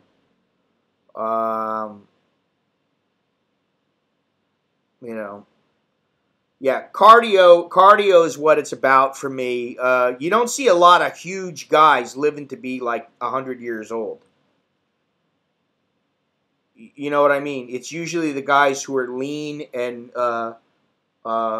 you know, thin, lean. Those are the guys who they're carrying a lot less muscle, or they're carrying lean muscle. Those are the people who tend to live longer.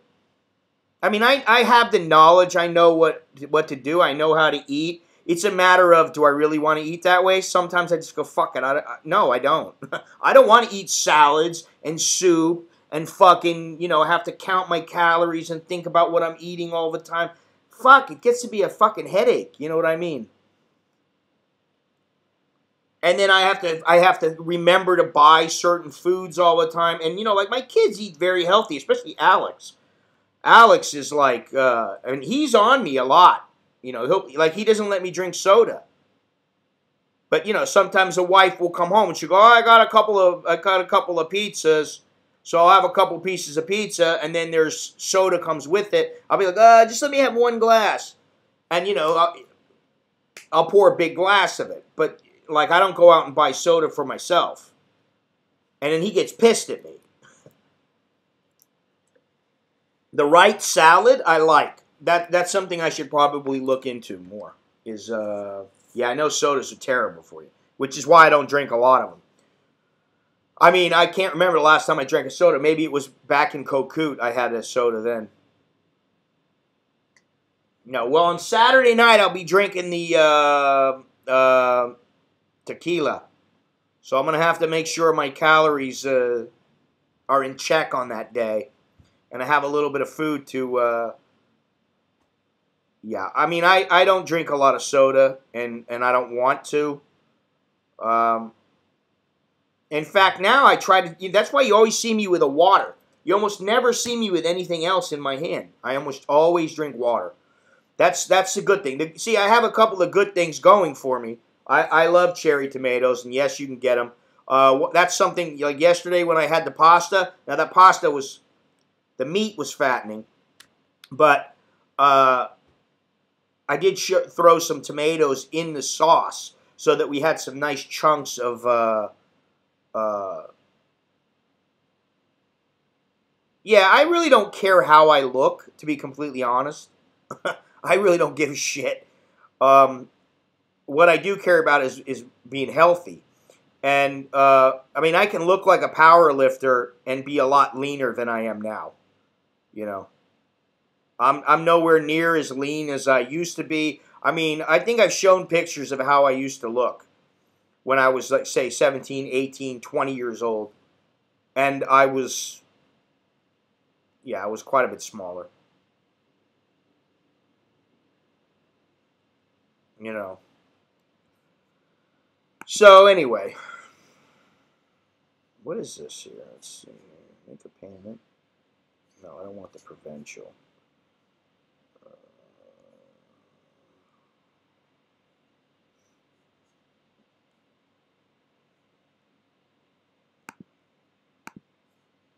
Anyway.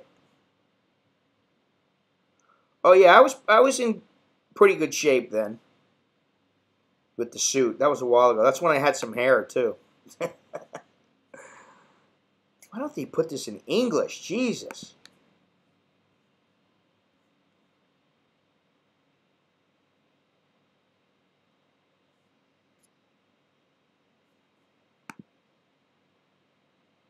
Yeah, I had more hair then. God, that was a while ago. That was when 2000, 2000, something like that. Yeah, I was really fit then, and I used to be able to run. I ran long distances really well.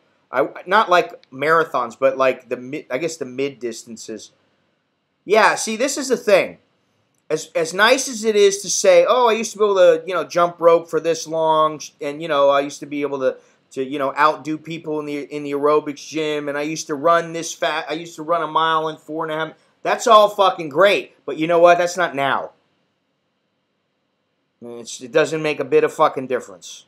All it means is I've done it once before. I've done it before. I've been fit before. Maybe I can be fit again. You know, at least close to that. But you know, it takes work. That's the thing. And I'll be honest. The older I've gotten, the lazier I have gotten when it comes to exercise because I'm like, I'm still the same weight. I don't fluctuate. I'm still, I still got a fair amount of hand speed. But as far as my health goes, you know, I can be healthier, far healthier. Yeah. Oh, you guys are too much. You guys are too much. All right, listen, I gotta go. I got stuff to do. I was gonna leave at 11 o'clock. It's 11:35. Thank you everybody who joined us today. Great fun as always. I'm hungry. Maybe I should go have a piece of fish, or I could have some ravioli with bread. That really would hit the spot. But I'm gonna have to have something healthy. Yeah, peace out. I like that little peace sign. Um, so yeah, Thursday I'll be out. I'll be out and about. Should be 9 o'clock or so when I start the stream. See ya, Beyond Trinity. I'm glad we got the real you this time, not the gimme your money version of you. So yeah. Shuriotan 80, Dennis, everybody, thank you. Thank you for all those who, did contribute in some way. I really appreciate it. It does make my time a little more worthwhile here, even though I do enjoy the interaction. I feel like I'm in Thailand. I get to talk with people all over the world, whereas before, I'm limited to the people here and talking to my buddies or whatever once in a while.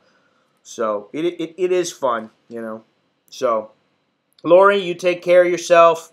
Don't let Larry and Beyond get to you. They're just a bunch of hound dogs, like most men, all men. So, see ya. Yep. So I guess that means, well, there is going to be a Life and Times kind of version, but I need to figure out what I want to call it because that's not what I want to call it. Hey, thanks a lot, Dave Lee. Let me know if you got any questions about Phuket. I did live there for a while, but it's been many years since I lived there. But you should be able to live quite good off of that salary. So, but yeah, until next time, I'm Scott. I am a genuine American in Bangkok. Choke the lat jerken mai. So hasta luego, hasta la pasta, hasta la ravioli.